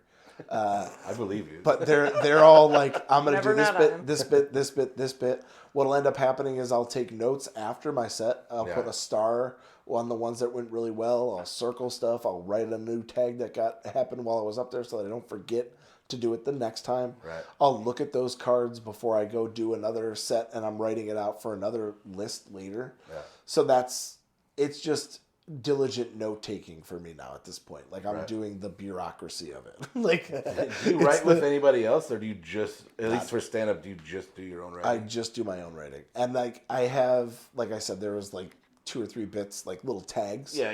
That'll be Or I'm things- sure she'll feed you a premise, and you're like, I might could flesh that out. Not that much. We do a little bit, like where I'll feed something to Probably her. get lost because she immediately cackles after she says something. Yes. Almost funny. What I like I'm is more her supportive- hearing it. I'm more supportive outside of the scene. If he's talking to me about something, I'll be like, blah, blah, blah. And he's like, that's why you get writing credits. Yeah. I mean, what I would be interested to know is like when you go and you see me do something for the first time, like what's your reaction to that? Because I don't know. Yeah. Like I do stuff sometimes genuinely to just see her reaction. Sure. So sometimes when she goes to an open mic, I'm gonna do a bit because I know Kelly's coming with me tonight for the first time, and it's to see it might be material that's either about her, about a relationship, or something like that. Usually, if it's about our kid, I'll do that in front of anybody. I don't really care. Yeah. It's more about like the idea of her hearing it for the first time is my first like Yeah. that works. But I do that with other comedians too in the room. Right. I have ones that I trust. I have other ones that I know are genuinely not for me, so I don't take their reaction to heart regardless. Right, yeah. Some of it's just like, I'm have the a good critic set. he rides home with that goes, when you did this, you Yeah. could have. Yeah, and Are you critical though, like that? Like not in a dick way, obviously. Not in a This dick way. This is but yeah. constructive, but it's gonna sound sharp. But I need you to hear it, and I still love you. I think that we're in a pretty good place where criticism is welcome and always with the best of intentions. Yeah. You know, because been very supportive throughout his pursuit, and obviously only want the best for him. So the only feedback I'm giving him is things I feel like would be beneficial going forward. Have you ever kiboshed a bit in general? Just been like, I don't think it works, or at least it needs to be reworked. Ooh, that's a good question.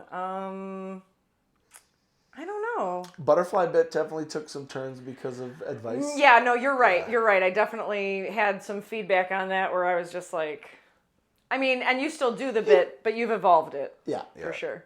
like a butterfly, it has evolved. Butterfly. Beautiful. Oh my But no, As a caterpillar. the bit, yeah. So the bit used to go something along the lines of, a caterpillar's wearing this tight, silky number, doing that certain kind of wiggle, like, they're kind of asking for it, right? So I would see, It does feel a little rapey. yeah. I was actually my would drop the feedback. word. Yeah. I would drop the word, like, so is there such a thing as statutory rape in the bug world? Because Yeah. my Her feedback feedback was, is, don't do that. Brian. you don't have, whatever your intentions for the joke, you do not have control over who's in the audience. And when you That's drop true. that hard R, people are just going to stop listening to whatever you have to say after that because it's just one of those words. Well, it's a Now- trigger word for Yeah. sure. Exactly. 100%. Now it's not that way for not at- everyone, but when you're a comedian who's trying to appeal to the widest demographic possible, it doesn't benefit you to limit, who's reached by that. And I genuinely don't want to do that with anyone that has that kind of a But there's a reaction. beautiful way to make it even funnier by almost making it more friendly, as far as being like, here's a cat put on a silky number, being like, oh, I might be looking for consensual foreplay. Yeah, because the absurdity goes through the roof. The other side of that now is that I use, instead of trigger word, I use the word moist as a trigger word. Yeah. So then, Which is great because, listen, it's on a lot of people cake hate mix. the word moist. But it's on the boxes of cake mix. You want a dry cake or you want a moist cake, guys? I love how you rationalized it to yourself. Listen, if you can't love buy cake. moist cake at a grocery store, Yeah. don't come at me about hearing it in a nobody comedy wants no set. dry ass sandpaper cake. Okay, we want Nah. moist That's cake. true. Yeah. Oh, you want a box of cake mix? Unbaked cake mix? I didn't think so. But that's the writing credit. That's where she Yeah. doesn't realize sometimes she is just as quick, witty. She'll keep those things for me, where she dishes that stuff out, and then that does get either, I'll say it verbatim, which is very rare. Yeah. But, or like just that premise becomes a complete other like side part of that bit, and that bit becomes a chunk, as we would call it, right? So then it's not just this little premise. Yeah. Transitional It's chunk. a 5-minute chunk Right. where I can block that into something else, or use it to That'll transition. weave into something perfectly. Yeah. Have Kelly, kind of as being with Joe for so long, and 13 years of doing comedy, I feel like it requires a certain kind of ego and a certain kind of person, because he's going to be talking about things, intimate things, or very personal things, but they're also potentially going to be exaggerated in a way that may paint them even worse than they might actually be, because the whole beauty of it is blurring the lines, right? Oh, yeah. And something's got to be absurd to make it a joke. Have you ever read into anything? I mean, I know obviously you're very supportive and laugh at absurd things like the rest of us. Sure. But have you ever hit something where you're like, I don't know if I want that out there like Yes. that? Yes, Really? I have. No. Yeah. Yeah, there's a bit which he's involved to make it more self-deprecating. Okay. Because I told him this in, again, friendly, critical, but in no uncertain terms. I'm like, when you tell that joke, Yeah.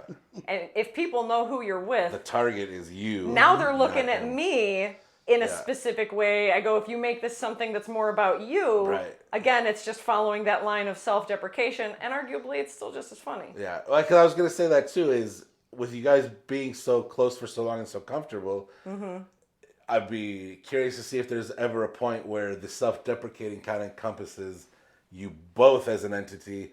Because I feel like on your own you would never insult your wife, obviously. Yeah, no, never. No, not But always. as in comedy, you're kind of like, she'll be okay with it. Yeah. Well, that in Sometimes he writes itself, those jokes and performs those jokes. I'll be okay with it. I would love to see you stop a show in the middle, like, hey, Dick, I'm right here. The fuck? Yeah, no, but I've also given this advice to other comics, which is, just the idea of like, if you don't have someone that's willing to back up what you're going to say on stage, Yeah. at least the fact that you're going to say it the first time, that's fine. Sure. They're allowed to give you their opinion on Sure, a topic, absolutely. a premise, all that stuff. Yeah. But if they're not willing to back up just you doing this, walk away now. Yeah. It is not for you. The relationship. This is will one not of those last. professions where you have to wade through the bullshit. Because I have this thing too with just the way I communicate sometimes, where I'm like, I'm just gonna say it, and then we'll wade through it and figure it out. Because I would never intentionally hurt people I care about with my words. But I don't know how else to say this, so let's and then we'll wade through it and work it out. Just trust that I don't have any animosity Yeah, at heart when I absolutely. say this. I Yeah. have to get it out. Right. Yeah. Like, Well, and I think too, like with criticism, as far as any kind of performance, be it comedy or music, the person giving the criticism has to be prepared for the level of ego they're giving the criticism to, right? So if he's a different kind of comedian, or even if he feels very strongly about a joke that he's telling, the feedback I have may not always make it. You might hit a wall. Right. Yeah. Right. I see that this is another thing. So something I learned very, very long ago is take the note and shut the fuck up. Right. Like, because what You it can is, decide later whether it's valid sure. or not. technically it's just so that we can get the process over and done There's with. no point in being like, I don't think you really know what you're talking about. Yeah. And that's, every I'm time sorry, I you're the one on stage. Yeah, exactly. every time I go to a family event, they're like, you can use that in your skits or whatever. Well, I They're think like, every dickhead that you come across, once they realize, they hear that you're a stand-up, oh, I got a good idea for you. Here's a great bit. 100%. And Write like, oh, this good. one down. Yeah. And I just try to be engaging in that moment and give them everything that I can without Because you don't want to be an awkwardly asshole and mocking like them. lose a potential fan Sure. or somebody that might check out your stuff. But at the same time, you're like, I don't want do you you. think anything I've ever said came from some asshole? Yeah. Well, and two, the people that are feeding you that, go ahead and write this one down, they're not checking his shit out. If Yeah. they checked No, his yeah, shit out, yeah. they would know this is not anything Those in are the vain kind of of what he people would... that think that any asshole can jump up on Right, stage. right. Yeah. That's a big one. But no, like I would say, like, especially when you have someone that's willing to back you up, I get a lot more out of the fact of her. A note that she's going to give me has more value than any other comic that will tell me anything right now. Yeah. Because she's also sat through so many shows Right. and seen so much bad comedy. Right. Because there's a lot of bad. Yeah. To I go would say in with the good. early. I would say early comedy. They're just not... They're they early? haven't... Oh, you're giving them credit. Look at, see, this is what I'm saying. She's very nice. They're just not... She's like a little ray of sunshine. Yeah. What she sees is the potential in all little things. bird that I was when I first got up there, and I got better. So hopefully, Your adult wings hadn't grown in yet. yes, you will get there. What you need to know is don't do this, and this. Yeah. I do like that attitude because I feel like you're gonna suck. Yeah. That's part of getting good is sucking. Yeah. So it's Being nice to have comfortable somebody with be that. in and like coming in and being like, you'll get there if you stay on the path. Yeah. Like don't quit and keep moving forward. Be okay with the suck. Yeah. Deal with the suck. And that's tough to like, but that's a true thing. Mm-hmm. Live in the part that you're not good. Yeah. Well, and I think, too, it's important to, as you're on that path, you're going to maybe take a step off. Maybe you stumble and fall. So having someone that's going to Maybe write your you... wife gets brain surgery and you can't do it for a year. Well, that or you pursue it in such a way where every time you come out, somebody goes, "Oh, I haven't seen you in a while." Fuck off. Yeah. Like what? Do you not know what life is? Right, Like yeah. that. Yeah. Sorry, I don't. Maybe I didn't have everything given to me. That's the other part. Is Right, like yeah. I have weird things about like how I grew up, where like if there's people that have it better off than me, I genuinely almost see them as an enemy sometimes. So like if you're well off, if you've had things handed to you, if somebody paid for something for you, I have an issue with it because I didn't have that. And I just try to back it up by not being a dick to those people now. Sure, yeah. Because I've matured past that part. But like there's an He angry likes little to believe he's matured. there's an angry little kid in me that when you tell me like that something was given to you or handed to you and you didn't have to do the work for it, then I'm not jealous about it anymore. What I see it as is like, I just wasn't there at the time. I didn't have that experience. Right. That wasn't me. So I feel like something to be mindful of, though, is like, because it makes sense what you're saying. Like, I grew up in an abusive house as well, but I've been lucky enough to not directly, but indirectly see happy families. Yeah. And they make me uncomfortable, like 100%. But like, I've still seen them and been like, okay, that's what a normal, quote unquote, normal family looks like. Like, family stuff really irks me and I don't want to be a part of it, but I can appreciate it. Like, I lived with my friend Lindsay for a while. Her parents were amazing. I had an ex-girlfriend whose parents were incredible. So I've seen these relationships and I've been able to be close to these adults that could have raised me and were really good to me at a whole different level. So, and I feel so appreciative for that. I could never have the animosity because at the end of the day, I was handed that. You were handed Kelly's family. 100%. So it's kind of like the same idea. Like, it's unfortunate the way we came up, but at some point there was something to look at and be like, this is way better. Yeah. Well, and two, the Getting animosity it. is to some degree misplaced because, it's not the recipient's Fault. fault. Yeah. They're in and a lot of in that people are position. handed stuff and keep doing good by paying it forward. Yeah. Sure.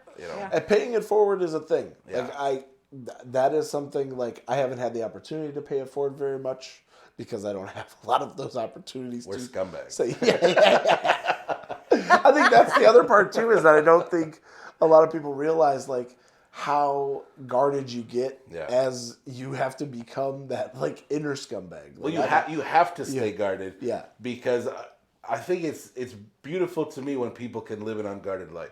Oh yeah. But they don't understand that that's a privilege. And to be perfectly frank, I don't want them to understand that that's a privilege. Sure. No. I would rather that's just what they thought life was like. I want you to understand why I lock my doors and I check it, and then I check my car lock, Right. and then I do because I've been. He got mad. He got mad when he came home one time. Well, because I work from home, so I'm Right. home all the Yeah. time. Our son would leave for school. Our town is super small. I wouldn't lock Right. the door. I wouldn't lock the door.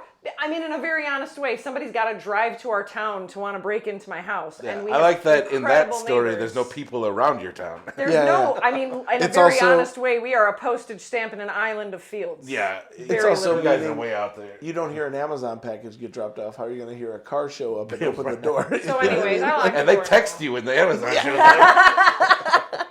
But my phone is on silent when I'm working, and I don't always hear it. My point exactly. Lock the goddamn door, please. You're home We alone. lock the door.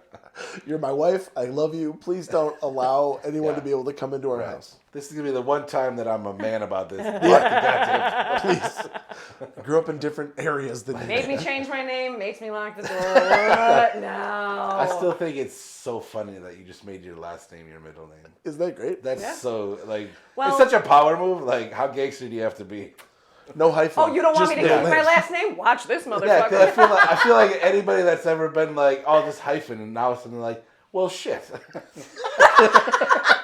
So, I mean, this is not an original idea, to be totally fair. This is what my mother did. Oh, really? Yes, my mother, her middle name, I think, You're, was Gail. Yeah. She dropped Gail for Nicolay, which is... That's way better. Yeah. Yeah. Should I cover the mic? No, she's fine. What's your mother's maiden name? What's that social security number again? Right. Street you grew up on? Yeah, no. First pet name. So, you know, that was because I believe even at the time, maybe I may in fact have brought it up to her, like, you know, I kind of want to keep my name, but he wants me to change my name. She's like, well, you could always make your maiden name your middle name. That's Did what you I know she did that before that? Or is that No. where you learned that? That is literally where I learned that. Your whole life, you're like, what a weird middle name. Well, I don't think we went around saying, you know, first, middle, and last names out loud, especially for If my my parents. mom had that middle name, I would have. Yeah, it's I weird. mean, what I remember is her signing her name, and it was always, you know, first name, middle initial, last name. Yeah. And I literally never even thought to ask what the middle initial stood for. She was my mom. What did it matter? In My an mom's honest middle way. name was my grandma's first name. Gotcha. Yeah. And my sister's Jean. So I mean, you maybe go. I'm just a jerk. I don't know. it sounds like it. Well, it's called like it's the reverse. So the parent calls you by all three of your names. Right. Yeah. For discipline, you never go Yeah. "Ah," back at them. When I was a kid, I thought my three names were Tim O. Thee. I thought that was my full name. Emphasis. I was special. I just go by my first name. Yeah. My friends call me Tim. Oath. There are some who refer to me as Tim. Who are you? So wise. in the ways of nature. Anyway, Yeah. reference nerding. Yeah, that's too much. People are going to be like, I don't know what they're talking about. I'm not a witch. They dressed me up like this. It's Monty Python and the Holy Grail, people. Look it up. It's a That's wonder. one of my favorite parts, too, is aside from ducks, like, what floats? He's like, churches. Small ducks. Yeah. A duck. Yeah. So what do you guys think is next? Oof. Next. I got into my first comedy festival this Yeah, year. that's exciting. That was cool. Did that already next- happen, or is that coming up? It's coming up in May. Nice. I'll be in Wisconsin. It's in Janesville. Is there a place that people can go and hear your stand-up right now? Yeah, you can go to my website. I have stuff up there. I have a bunch of stuff up there. If not, send me a message. I'll send you a link. Do you want to say the name Bookers. of the website you're referring to? Yeah. Because it's a podcast. Oh, you get it. I get it. I'm like, yeah, you guys go find Joe's website. Good luck. Figure it out. I don't know why nobody comes to my shows. It's whoisjoedegand.com. I've got stuff on there. You can always look up dates on there and stuff like that. Next for me is probably the shows that I have coming up. You'll see there. I'll be in Wisconsin this week and next week. So like, the festival's in May. Are you content? Like you've already got your set list that you'll drill, or are you thinking of maybe adding some stuff? Well, that I you're just working out? I just found out how many sets I have to do for that festival. So now what I'm doing is I have a 15-minute and an 8-minute set. So I'm trying to figure out what I'm going to do for those two sets Okay. right now. And I don't know yet. Right. No. But I have until then to Right, figure it out. This will probably go live at the end of April, beginning of May. Awesome. So this is Right on. be like right before that happens. Perfect. Yeah. But There's yeah, still time. my April is really busy. I'll be able to do like a whole bunch. I got booked for 420 again, which I always like to get booked for. But that's, what I want is more bookings every year, more than I had the last year. Right. So this year is one of those where it's It's actually been a good tracking. year. Yeah, it's absolutely been a good year by comparison to the previous years. Is that kind of how do you shoot for bookings versus any kind of monetary? Like, are you, It's not You're not monetary. looking to make a certain amount of Monetary for me right now is I have extra money. money. Right. Like it pays for itself. Exactly. Travel. And Right. if you have Yeah, to stay that's largely somewhere. what it is. Yeah. If you want me to go somewhere that's so far I can't drive home, 'Cause not for am nothing, I being accommodated? You've traveled pretty far. Yeah. I've seen some of the tours you've gone, and I'm like, Jesus Christ. Yeah. Yeah, and some of those are better paid than others. That's Well, the and some thing of those is- are with fellow comedians Yeah. who are, they're You guys just van collaboratively it? footing the bill. Yeah, we've done Van vans it or across the country. collaboratively pay for a hotel room that everybody's Yeah. crashing in, and Couches. couch surfing when If you have a possible. comfortable couch, I love you. Sometimes when you're out there, you're like, living in my 20s. Well, so And it hurts way more now. now this is a bit of a dated reference, but when he talks about wanting to make any kind of an album in the future, my suggestion was that he calls it Assorted Couches, because that is very in line with the first tour he went on, just surfing on the couches that he was permitted to Beyond many crash of them. on. Yeah, for sure. But it's also the voice of that material. That's where Right. that's coming from. Is that part of that struggle? It's different. It's way different than getting lodging, which is something I get offered now. Like, do you need lodging? Well, yes, I do. I would love a hotel. Why, room. yes, thank you for asking. But it's way different. But yeah, next. That's about it. Yeah, what do you think? What do you got next? Oh boy, got some debts that are coming to a close this summer. Jeez, got some debts that are coming due. Coming to a close this Oh, summer. pay it We're off. in progress. Nice. Pay some debts off. Yeah. Yes, this is personal. So in that vein, in reference to personal future pursuits, that opens up possibilities for consideration. I would Paying for suggest. some recording equipment. Right. Some parts of the house to be Right. made into a studio. That would be awesome. You have to make a demo before you can submit it to be considered. Like you've been talking about in your videos and clips and stuff, I'm sure you've got a little press kit. I do. Yep. Lots of it. She might have helped make some of that. My electronic press kit, which is something you need as a comic. That's true. Do you think that you would pursue more of editing and things like that, potentially? As long as it didn't interfere with, like, obviously the main... Because that could turn into a little business on its own. Yeah, I would. Well, like I said, I got into it as work adjacent for producing what my employer has asked me to create. So learning it really just by the seat of my pants, learning by doing largely, getting better at it through that exposure, and really sort of appreciating where the nuances are, where the challenges are, and again appreciating the result. I provided it didn't impact future pursuits, I wouldn't be opposed to Editing. Well, because like I said, I appreciate 100%. A lot of people do not enjoy the process of editing. It is grueling. It is 100% time consuming. It can be grueling and challenging. It depends on the project, too. Sure. Sure. I feel like if she had, my buddy, we just did a show together called Worm Drive. Yeah, that's so fun. I feel like it's all material she would like to be a part of. Yeah. So I feel like if there's anything like that ever hits her, where it's a project that someone gives her to like edit, I feel like it's more material based. So because she watched a lot of that, had fun watching it. If she has fun watching something, editing, again, another good sounding board where she'll see something in a clip or a video and It's so repetitive in capitalize. editing that, like, if it stays good through editing, then you know you got something. Yeah. I feel like she's got a very good eye on that. I think we'll be using it a lot in the future. I mean, I know I need corrective lenses, but I think my eyes are all right.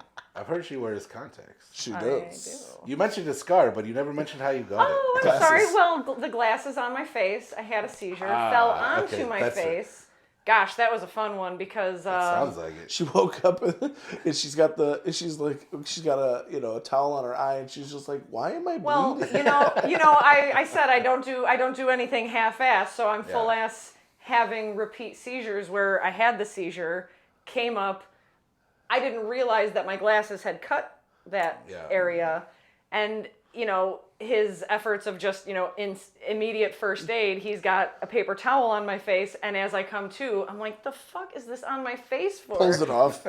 Go into another seizure right away, come out of it again, I see the bloody paper towel, I'm like, where did all this blood come from? It's very comical when you think about the idea of Who's bleeding? Once you know that she's You're safe bleeding. and survived, I'm having a great time. it's hilarious. Yeah. Good times all around. It's like you're going for some record. I would prefer not to go for that record. Yeah. Well, so last seizure was July of 2022. Now this was me having. It's good, almost 2 years. Yeah. Well, and so this was again a preemptive having the conversation with my neurologist. I would like to get off of this particular anti-seizure medication because I'm on the most of it that anybody's comfortable So they tried diagnosing. to wean you a little bit? They prescribed a dose where I could gradually wean myself. That's what I was doing over the course of that summer. I had been off of it, entirely off of it for about a week. Felt amazing. Yeah. I felt like I'd felt the best, obviously, that I'd felt in years because it has an effect on your personality. Yeah. And felt amazing, was at my desk working, and I had an aura. I was like, uh-oh, some shit's going to go down. By the couch. So I came out of my office, and I got on my knees in the living room, surrounded by mostly cushy surfaces. I did manage to smack my face on the side of the coffee table. Yeah. If I... Right. Hindsight, 2020, am I right? I was driving to Wisconsin to a gig while it happens. Of course it was the perfect timing. Anyways, so our neighbors, helped me out. One of our neighbors who is an EMT, got everything squared away, got me to the nearest hospital, and then they took me to an adjacent hospital where they treated me overnight, and he, came back from his thing. I was there an hour after she got there. Yeah. To the hospital. For being in Wisconsin, it's pretty good. It's pretty good, yeah. And what I told him when I had the opportunity to speak to him, he's like, should I turn around? I was like, don't turn around. Because this is going to be happening. You're being hit. This is what I said to him. Yeah. You being here isn't, first of all, it's going to take you so long to get here. Right, it's not going to solve And your the physical problem. presence is not going to actually stop anything. That's a really tough thing, though, to I understand. feel. As a husband, it was terrible. What I was very proud was our son did a very good job of taking care of her and updating me at the time. That was the first time he had to do it, too. And again, I was in really good hands. Like I said, where we live, the neighbors we have, incredible people, love them to death.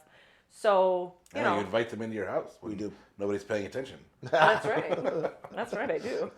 I may have directed a neighbor to enter our home because I couldn't get a hold of him. I couldn't get a hold of our son. And I was panicked because I was like, why can't I get a hold of anybody? Yeah. I was out of town. And so I gave him the code to get into the back door, told him where the key was. Oh, good. So now the locks don't even matter. No, not at all. Find him. Yeah. If it was anybody else, but I mean, again, I trust these people implicitly. And again, me begging, like, please just go into my house, find where my kid is, tell him I'm trying to call him. Long story short, he wasn't there because he was at a thing which they had told me about the night before. And I, Forgot. Right. Happens. Yeah. Silly thing that happens. She goes, all right, well, I think we can wrap her Yeah. up. Hey, man. You guys, anything else to please. add? Not personally, no. Check out This the was website. lovely. Please. Who's Joe Degand? Whoisjoedegand.com. Yeah. Check out Worm Drive. I'm very proud of that. I got to be a first episode of it. So Yep. everyone has. Is that a YouTube channel? Yeah, it's a Worm Drive show. So it's like a choose your own adventure space show. That so sounds amazing. at the end of every episode, you have to choose what you want to do. My buddy, who's like on Ink Master, Chris May. I don't know that he wants to be known for that only, but I met him. Well, he doing put that stand-up. whole spiel on there did. about a He contestant from Ink Master going into space. So which I that's thought was what a fucking lot of great. people know him for, social media wise. But Yeah. he's Yeah. got his own shop in DeKalb, Proton Tattoo. That's where I live. Oh, I drive by it all the time. Yeah, that's his shop. Oh, nice. They have a fun little green screen studio underneath there. Really? And then he made a spaceship underneath the Fargo skate shop. That's awesome. as the main set. So it's cool. That's really cool. Great. Well, I appreciate you guys coming out. Taking the time. Love you guys so much. Love It's you. been great to hang out and talk. This was fun. In general, we're In the same. depth. We're cut from the same nerd cloth. I think so. I'm so glad we didn't because we didn't record the first hour of us nerding out. Well, I pointed at you. I feel was like- like, "Are we I feel like You're we no. accidentally covered tons of nerd stuff, but hopefully everybody made it through. Appreciate you guys. Thank you so much. Thank you.